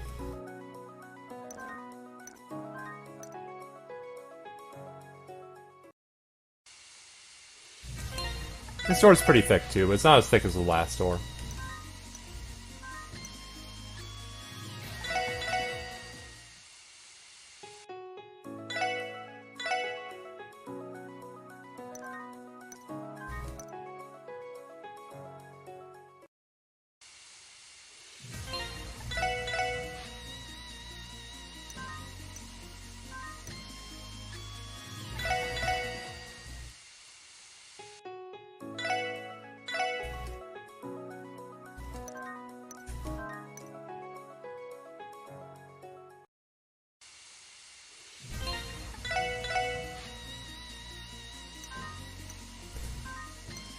It's okay, like, just, Estelle and Josh would only be level 40. Like, do we really want level 40 people at this point in the game when we can have level 50 people? Yes, they're just Joshua and Estelle. We want them in our party. I'm sorry. I really... There are downsides to running the glitch version of this game. The upside is that it's like an hour and a half shorter. But...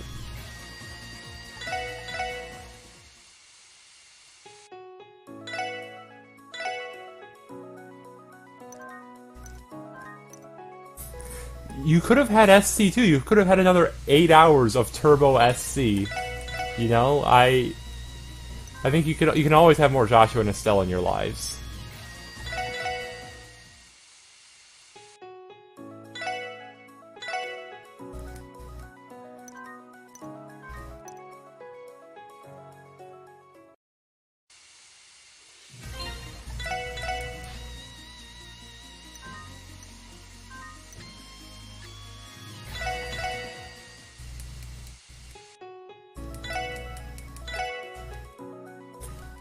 That is a question to direct to the admin, Snowfire, not me. I don't know what the plan is. Hey, we made it through the door. Sweet.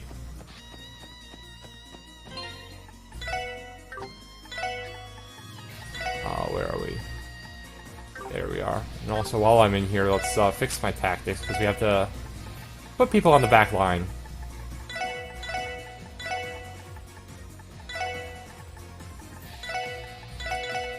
There we go.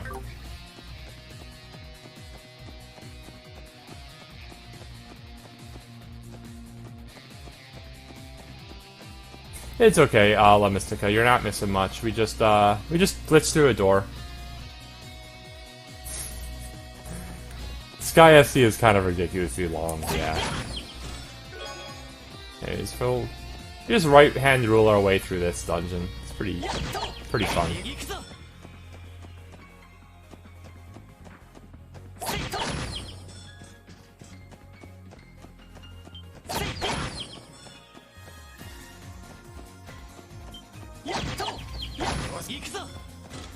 Anyway, so up ahead, we're going to be in a room full of people. And we could not save them. And if we do, we'll actually never re-enable triggers. And if we never re-enable triggers, the final boss doesn't spawn. So, We're gonna save these people. And we're gonna re-enable triggers because we need the final boss to spawn. We really do. Anyway, it's time to find out how we're doing on Sepith.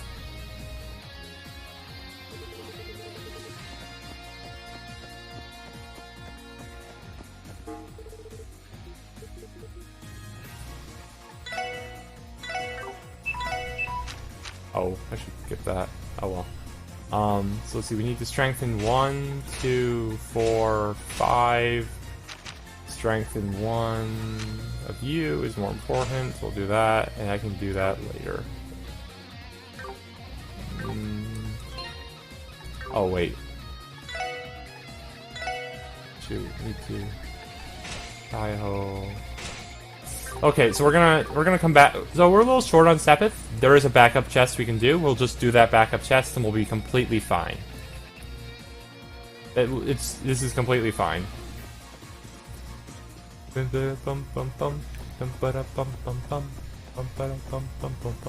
Sorry.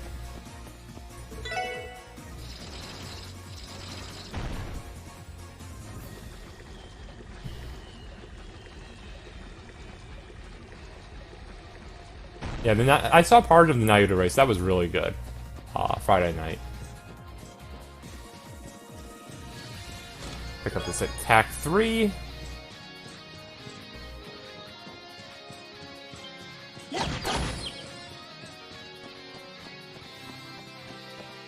That's the wrong way. There we go. I actually hate this room a lot. Don't be sorry, be headbanging. That is correct.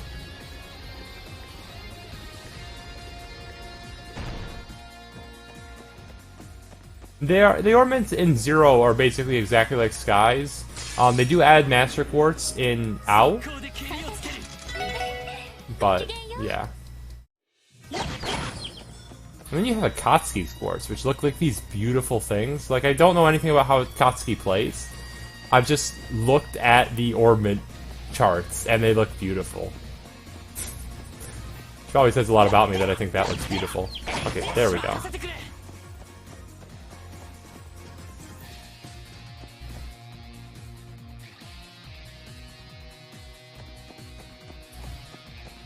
Please let me through, thank you.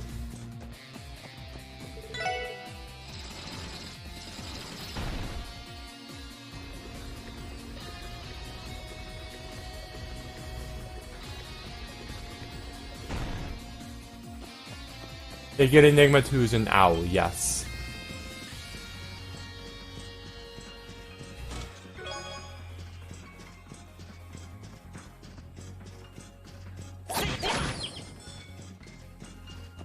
This way, yeah.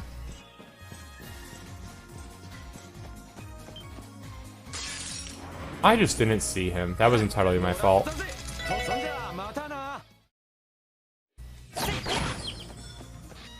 There's a lot you could say, but you won't. Fair.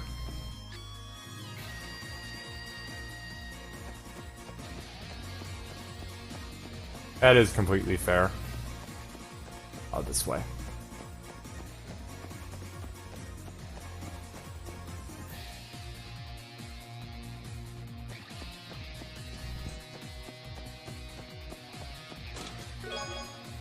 Whatever, we'll get that, just to be safe.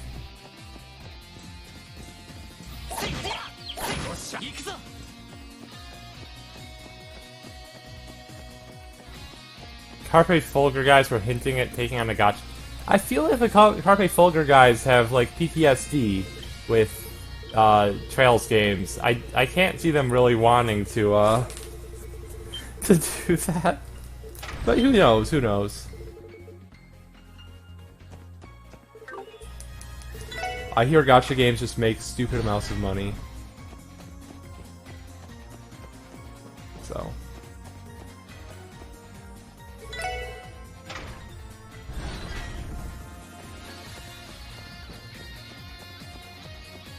I don't know, I think it works something like the stuff in Ruby, if you watch Ruby.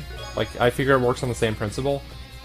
I'll just, you channel your key or whatever through the orbment and that somehow works. I don't know.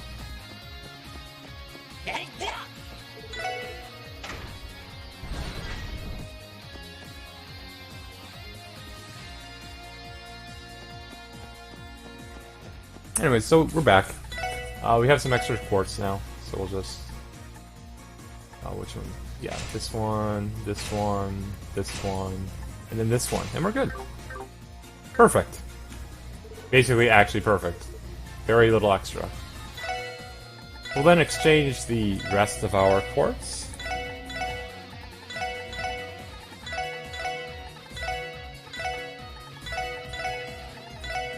We're now rich. Time to blow all our money on healing items.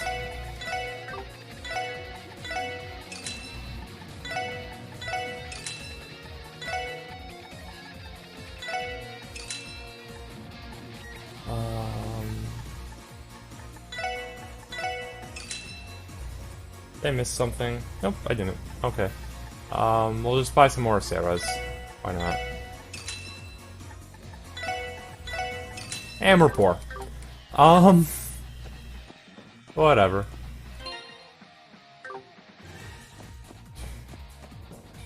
Oh, equip. I should probably do that.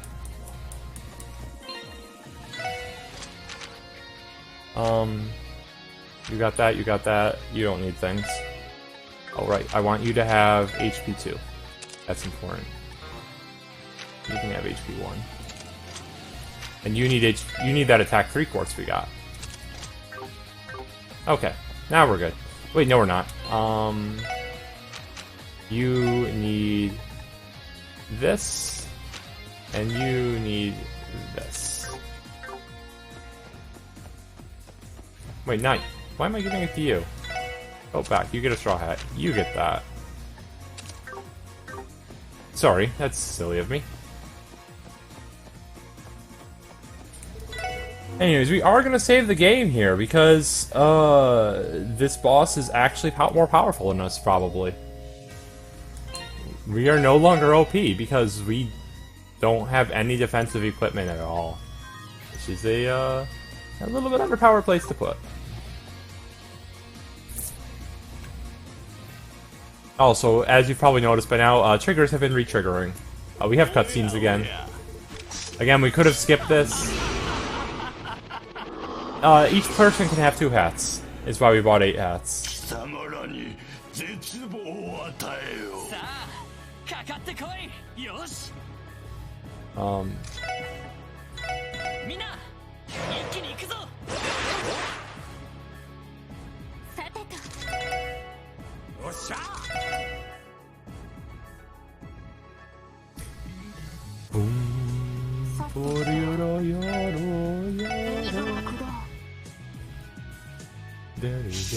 Oh yeah, so this...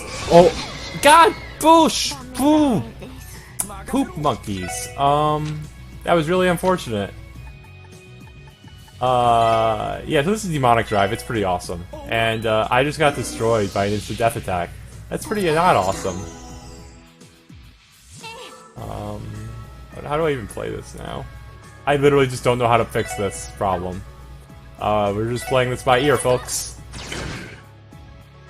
Okay, so what I'm going to do is I'm going to strengthen up again. And then have some S breaks.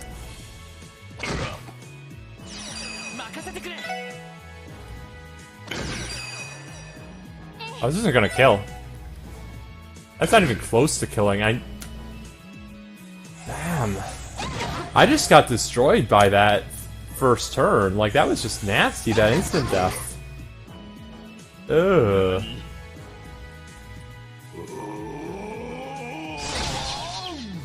That's fine. Okay, can you get the spell? You can get the spell off, sweet. Okay, so we'll have you Curia.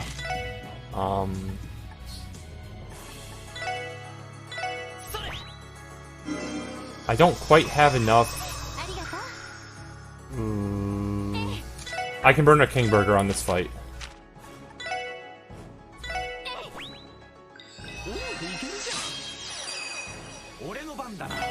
That should kill the dragons. Okay.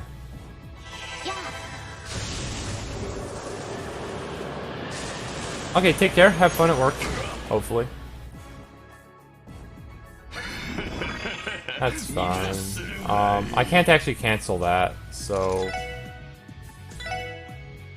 we'll just heal you up. There we go.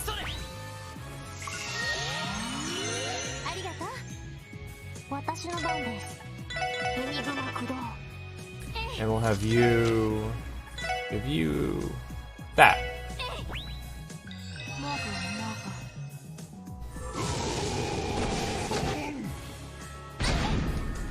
Yeah, she's on fire. She'll be fine. Oh, that counterattack. That counterattack's so strong. I'm just gonna burn another King Burger.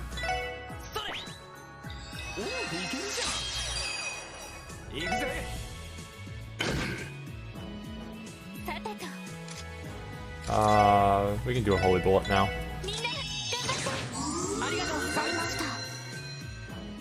Oh man, that first term is just so bad though.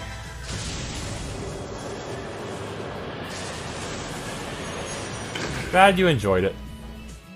Hope, yeah. I don't know where I'm going with that sentence. But thanks for enjoying the marathon.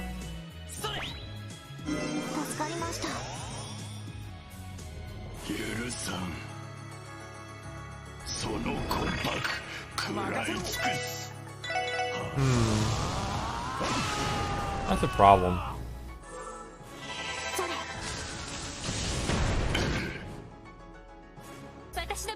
I have to burn another King Burger.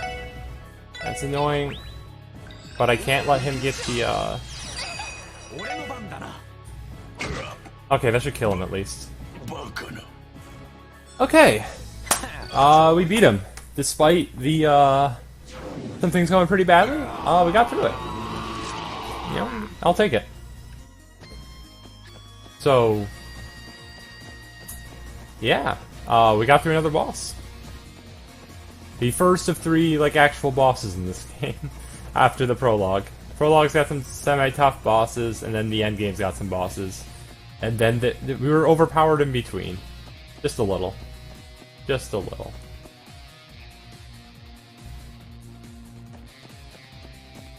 Also, we can no longer just kill things on the world map. We have to just, like, actually run away from them. Oh yeah, so Joshua's supposed to be here, so he'll sometimes show up in cutscenes. Again, the game is confused. Oh, that was close.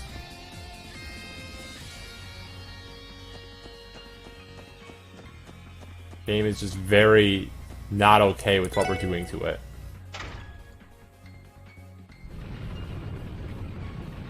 So, if we die in a battle, we can just retry the battle, so there's really no need to safety save.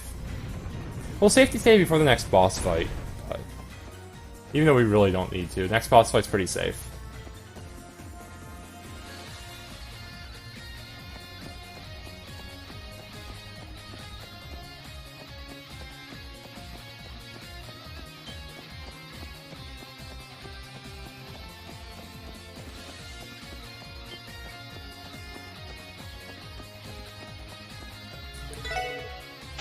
This is the final dungeon, indeed.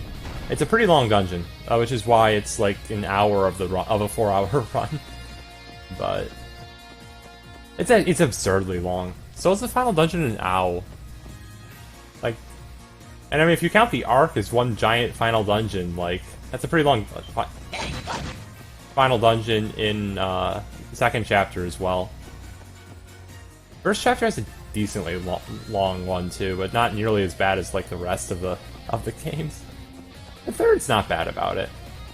Okay, we're gonna get in this fight so that Randy can get some CP.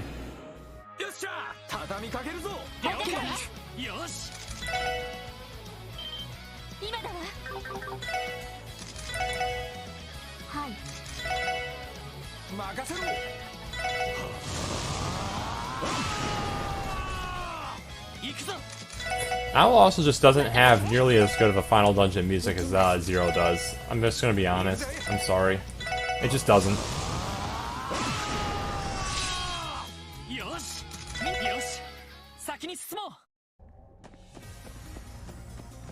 Anyway, so we got Randy up to over 100% CP, which is where we want him.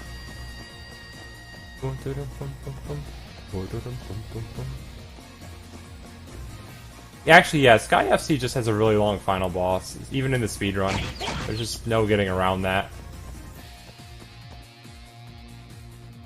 And then if you screw up and accidentally got too much VP, it's even longer. Yay!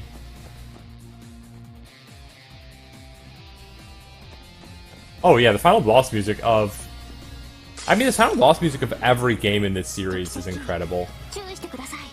I got into battle again. But, like, Sky SC is incredible. Sky FC is incredible. The Thirds is incredible. This game is going to have incredible final battle music, don't you worry. Ow has incredible final battle music. Yeah, no, it's just good all around.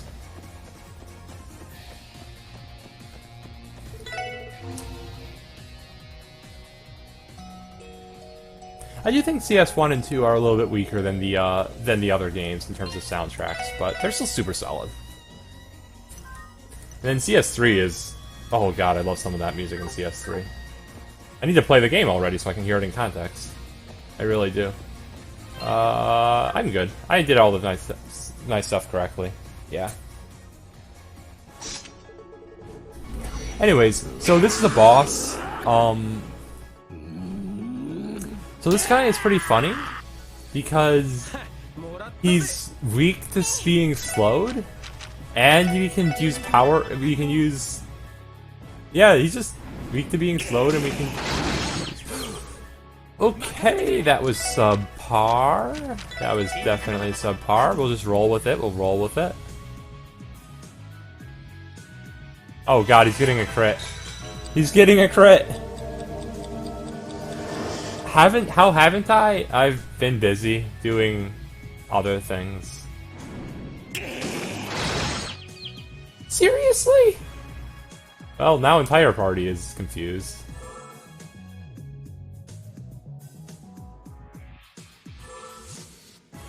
No, not again. Stop. Please stop.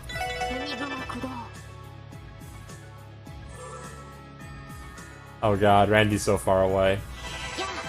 I might actually have to restart this battle. This is going really badly. Oh my goodness, this is going really badly. If he kills someone, we might recover, we might not. Yeah, it's... Okay, we can recover from that, maybe?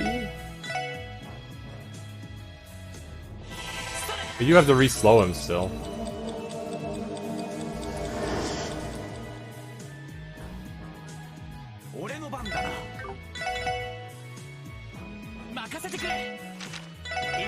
Okay, we're gonna raise the dead.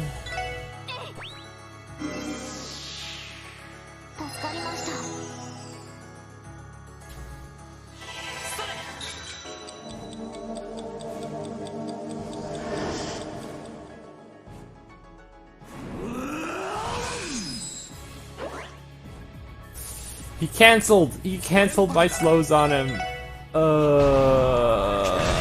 Well, we should be able to get him into the loop now. We should 100% be able to get him into the loop now.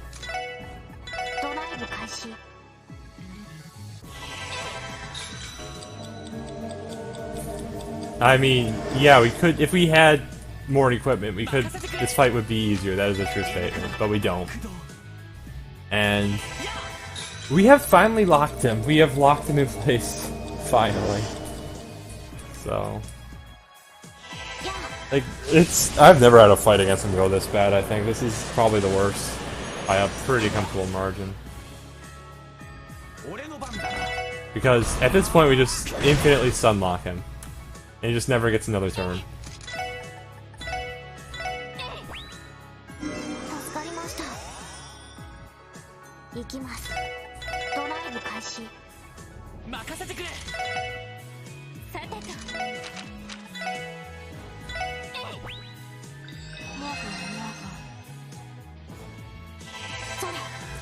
I mean, yeah, marathon luck. Also, I'm a little late.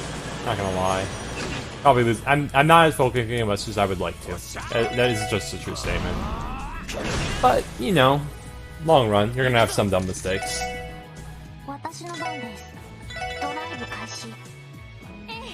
Look, it's not my fault that they let me friggin' do this.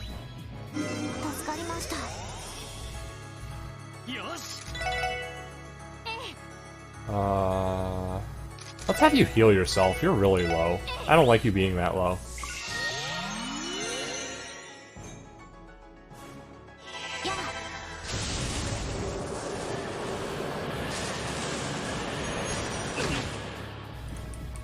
Yeah, there are fan TLs. They exist. I don't know. I haven't played through them. I can't really judge them.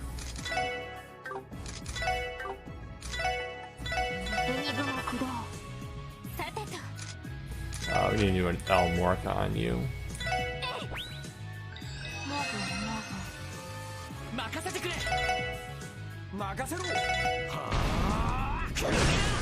Welcome back, Ghost King. Do you come bearing lemonade?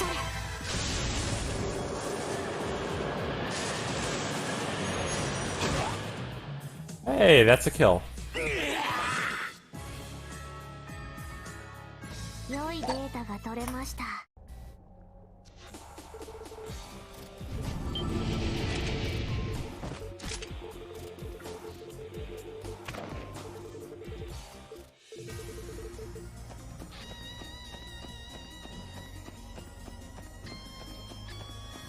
And so we're gonna backtrack, we're gonna heal up, we're gonna get Randy some more CP, we're gonna drink the coffee to get everyone else some CP, and then we're gonna fight. It's final boss time, guys.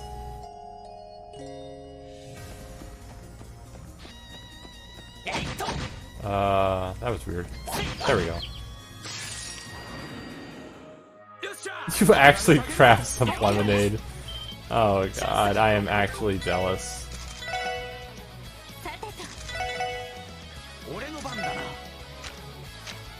Work right, that's what I'm here to do.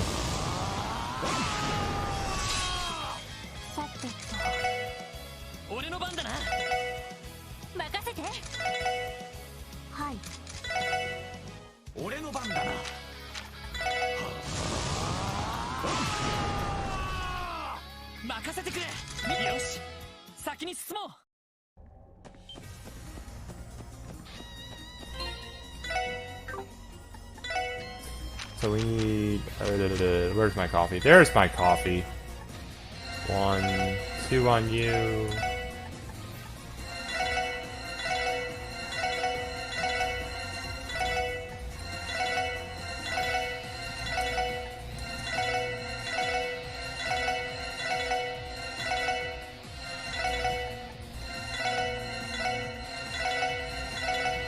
Okay, we drank all our coffee. Let's heal up. And then it's final boss time, guys. What happened in this world's past? Oh boy, that is... You have no idea how loaded of a question that is. Also, let's make a safety save.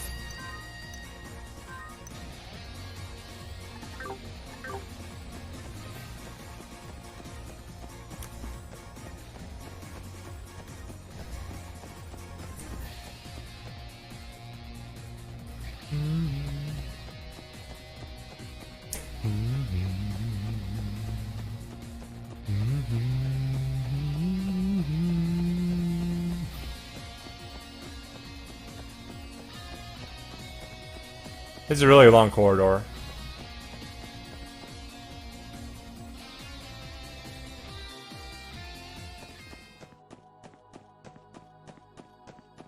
This is a really, really long corridor.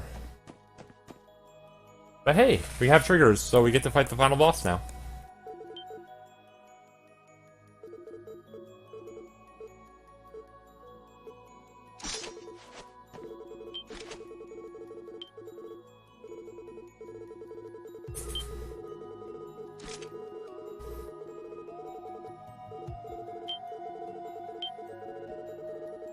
Anyways, yeah, no, I don't know why Joachim... Yeah, we didn't see Joachim do anything wrong. Why is he suddenly acting evil?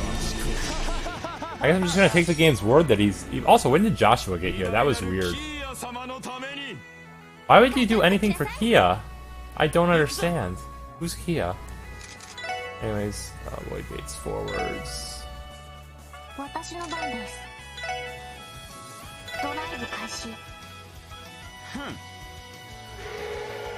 Nice bait.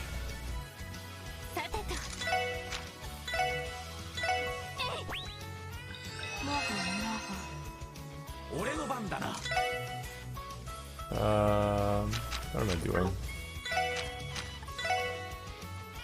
There we go.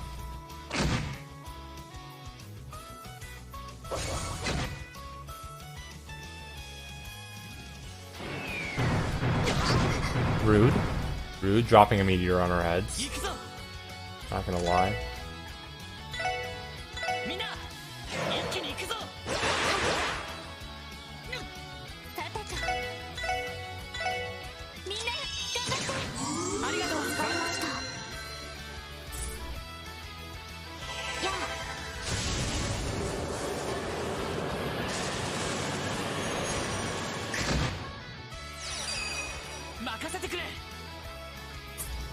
I shouldn't have done that. Oh well. I don't know why I thought they'd be in range. Oh, we got muted. That's unfortunate. We'll just cure that away from our spellcaster.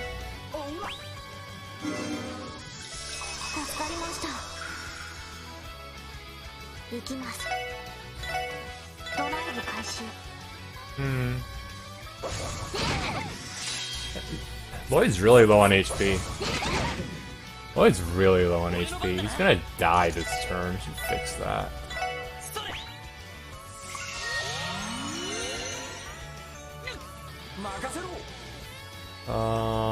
Let's have you heal.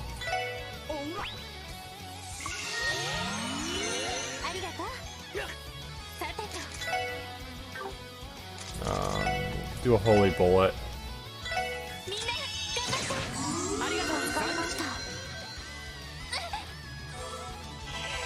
Oh yeah, no, like we obviously know exactly why Joachim does everything he does. It's because he's a fisherman.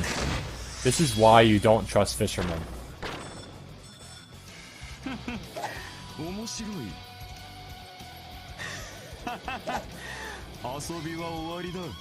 Taking so many turns. At least he didn't turn invisible. He does that sometimes. It's really annoying.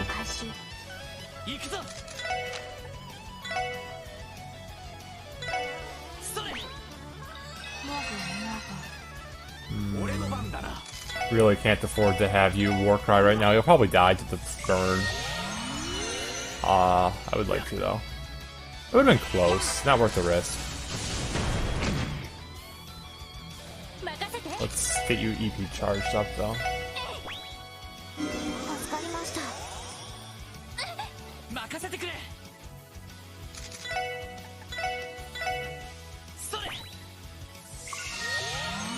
Okay, we're gonna have the Warcry ult though so he doesn't heal, because we really don't want him to heal.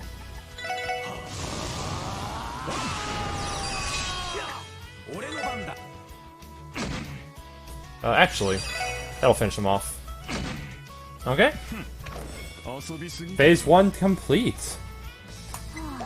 So, which of course means we have Phase 2 to go as well.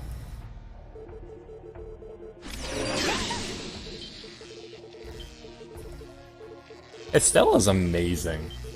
I mean, Chloe and Shara are amazing too. Like, Sky is just blessed with good characters, but I don't know. I do love Estelle. She is the best Trails protagonist. Like, our main character, I should say. Just easily. I really don't get why Lloyd becomes Joshua in these cutscenes. That's just so weird. Doesn't make any sense. Know of true wisdom, he says to us. Actually, let's have you Holy Bullet.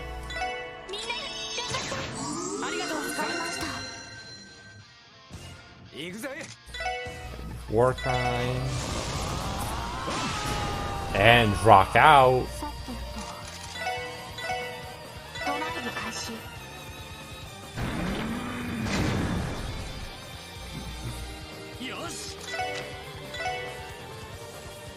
Please go there. There we go.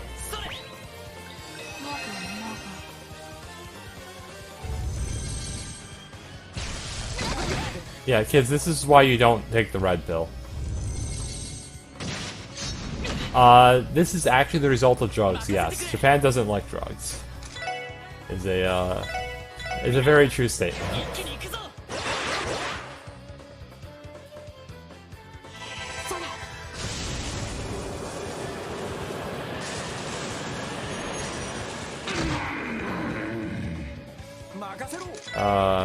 Oh, this is unfortunate, but we're gonna King Burger him up and then ult. We don't want that 10% heal. I'll do it there.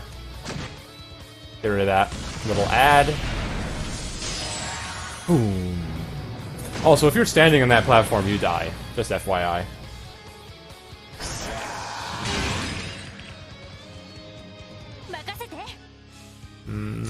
Let's do this.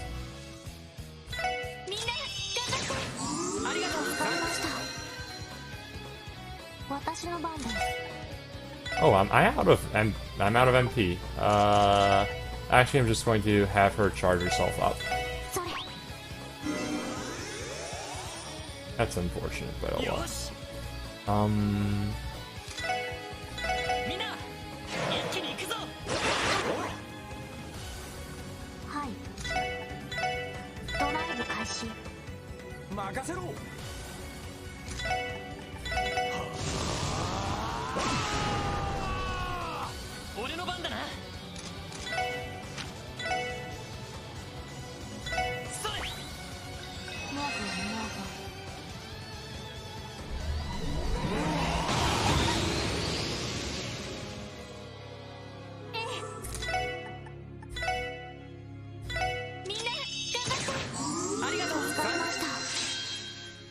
I want to save that turn until I can give him the crit, I think, is the correct play. Assuming he dies. The little ad died. Yeah, the ad died. Good.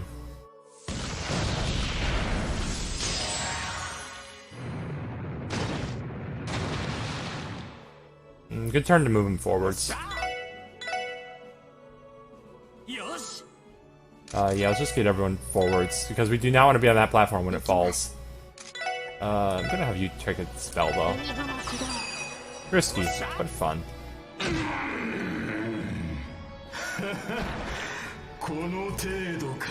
Wait, I forgot to do something important. I should do that now. Yeah, this guy's vulnerable to slow. We're gonna slow him. Didn't really forget. Had important things to do with the turns. I just haven't done it yet.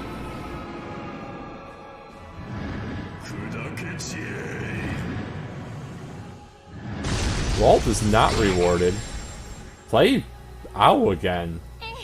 The plot is very clear about the fact that he made a mistake. Like, he is not celebrated for his choice at all.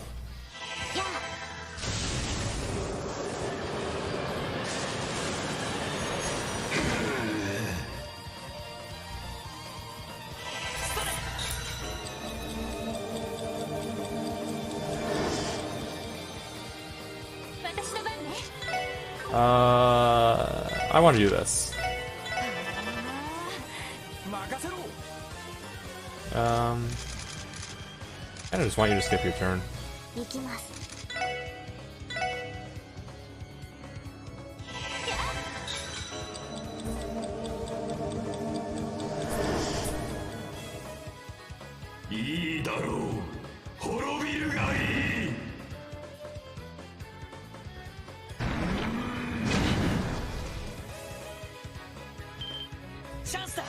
We can't do any damage with that.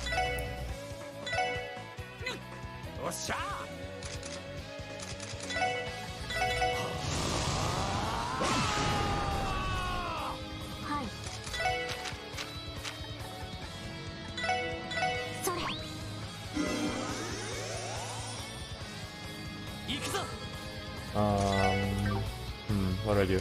I do this.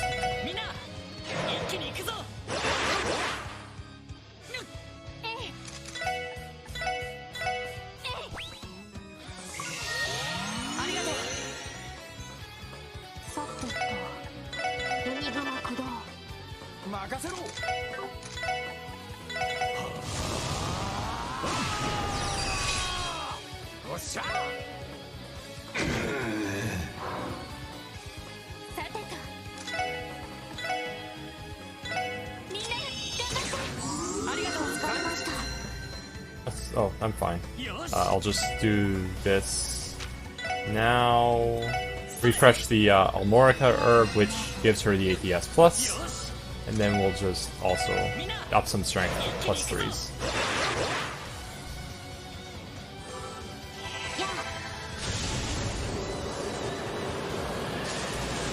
Wait. Oh, I'm okay. That's. I'll deal. I'll deal is what it'll happen.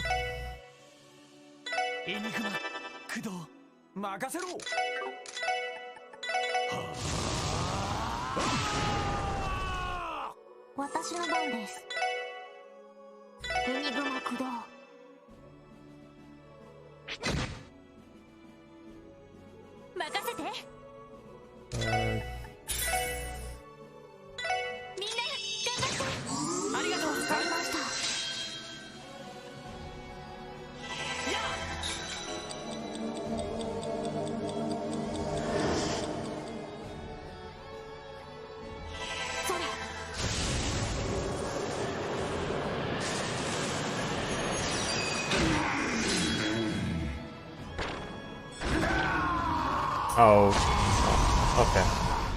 So he's gonna take a double turn here, which I don't particularly want, but I'll deal with it.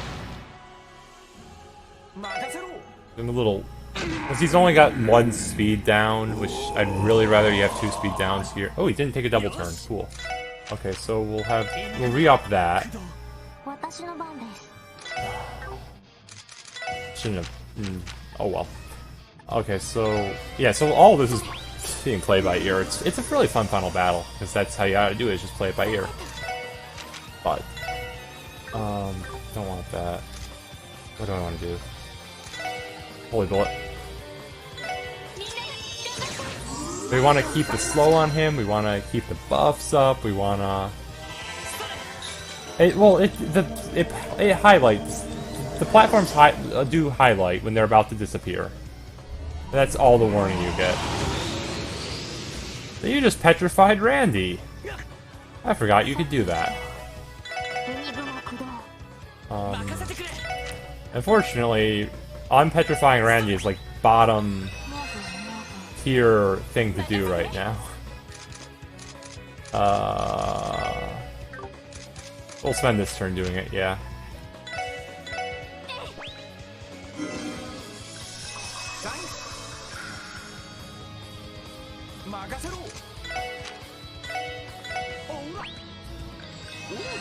I should wait for that critical for him to use his S-Break.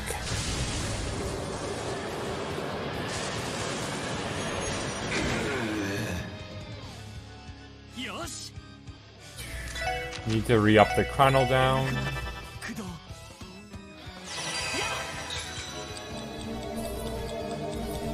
Oh yeah, no, SC is much meaner about the Vanish than this game is, yeah. Nice hit, nice hit.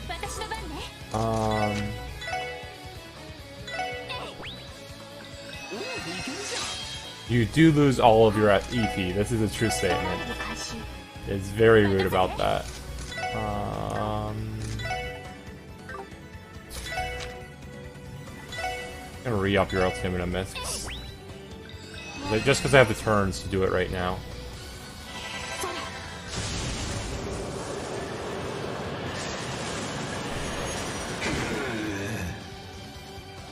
Okay, EP charge 2.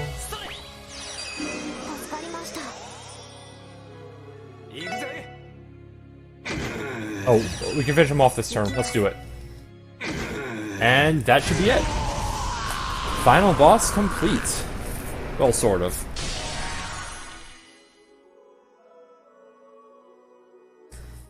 Okay, so that went really well. So yeah, so now we're gonna be captured. But then Ren's gonna come in and save us. Pattern Matter is awesome. And now we get the bonus fight. This is supposed to be just like a victory, you know, run where you just use all your S-breaks. But we're actually kind of weak. So I actually have this strategy in this fight.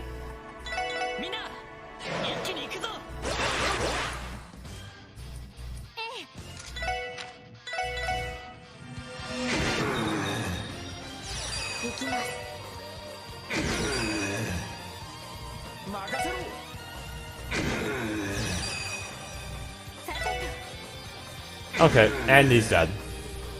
Oh, there's always Gundams. What part of a Trails game wouldn't have a Gundam?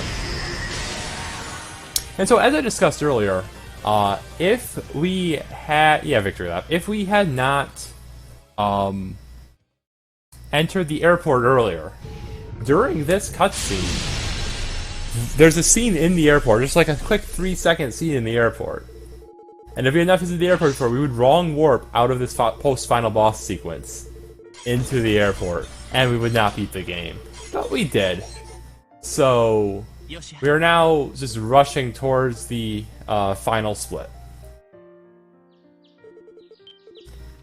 Wait, who's this green-haired guys? Guys, who's this green-haired girl? Does anyone recognize her? She's acting like she knows us. This is kind of creepy. Guys, somebody must recognize her. Like, what's going... Somebody explain to me, please. Also, the bad guy died for real. Yeah, this is true. Yep, this scene right here. That scene is where the game would soft lock if we hadn't visited the airport. Yeah, Stella and Joshua show up. This green-haired girl shows up. Tells us to find her. And to be continued, the destination story. Time is now. GG's. So... Yeah, so... Looks like 3:52:24. It's really good. That is really good. Definitely happy with that time. Thank you so much for watching me. Thank you so much for watching the entire marathon.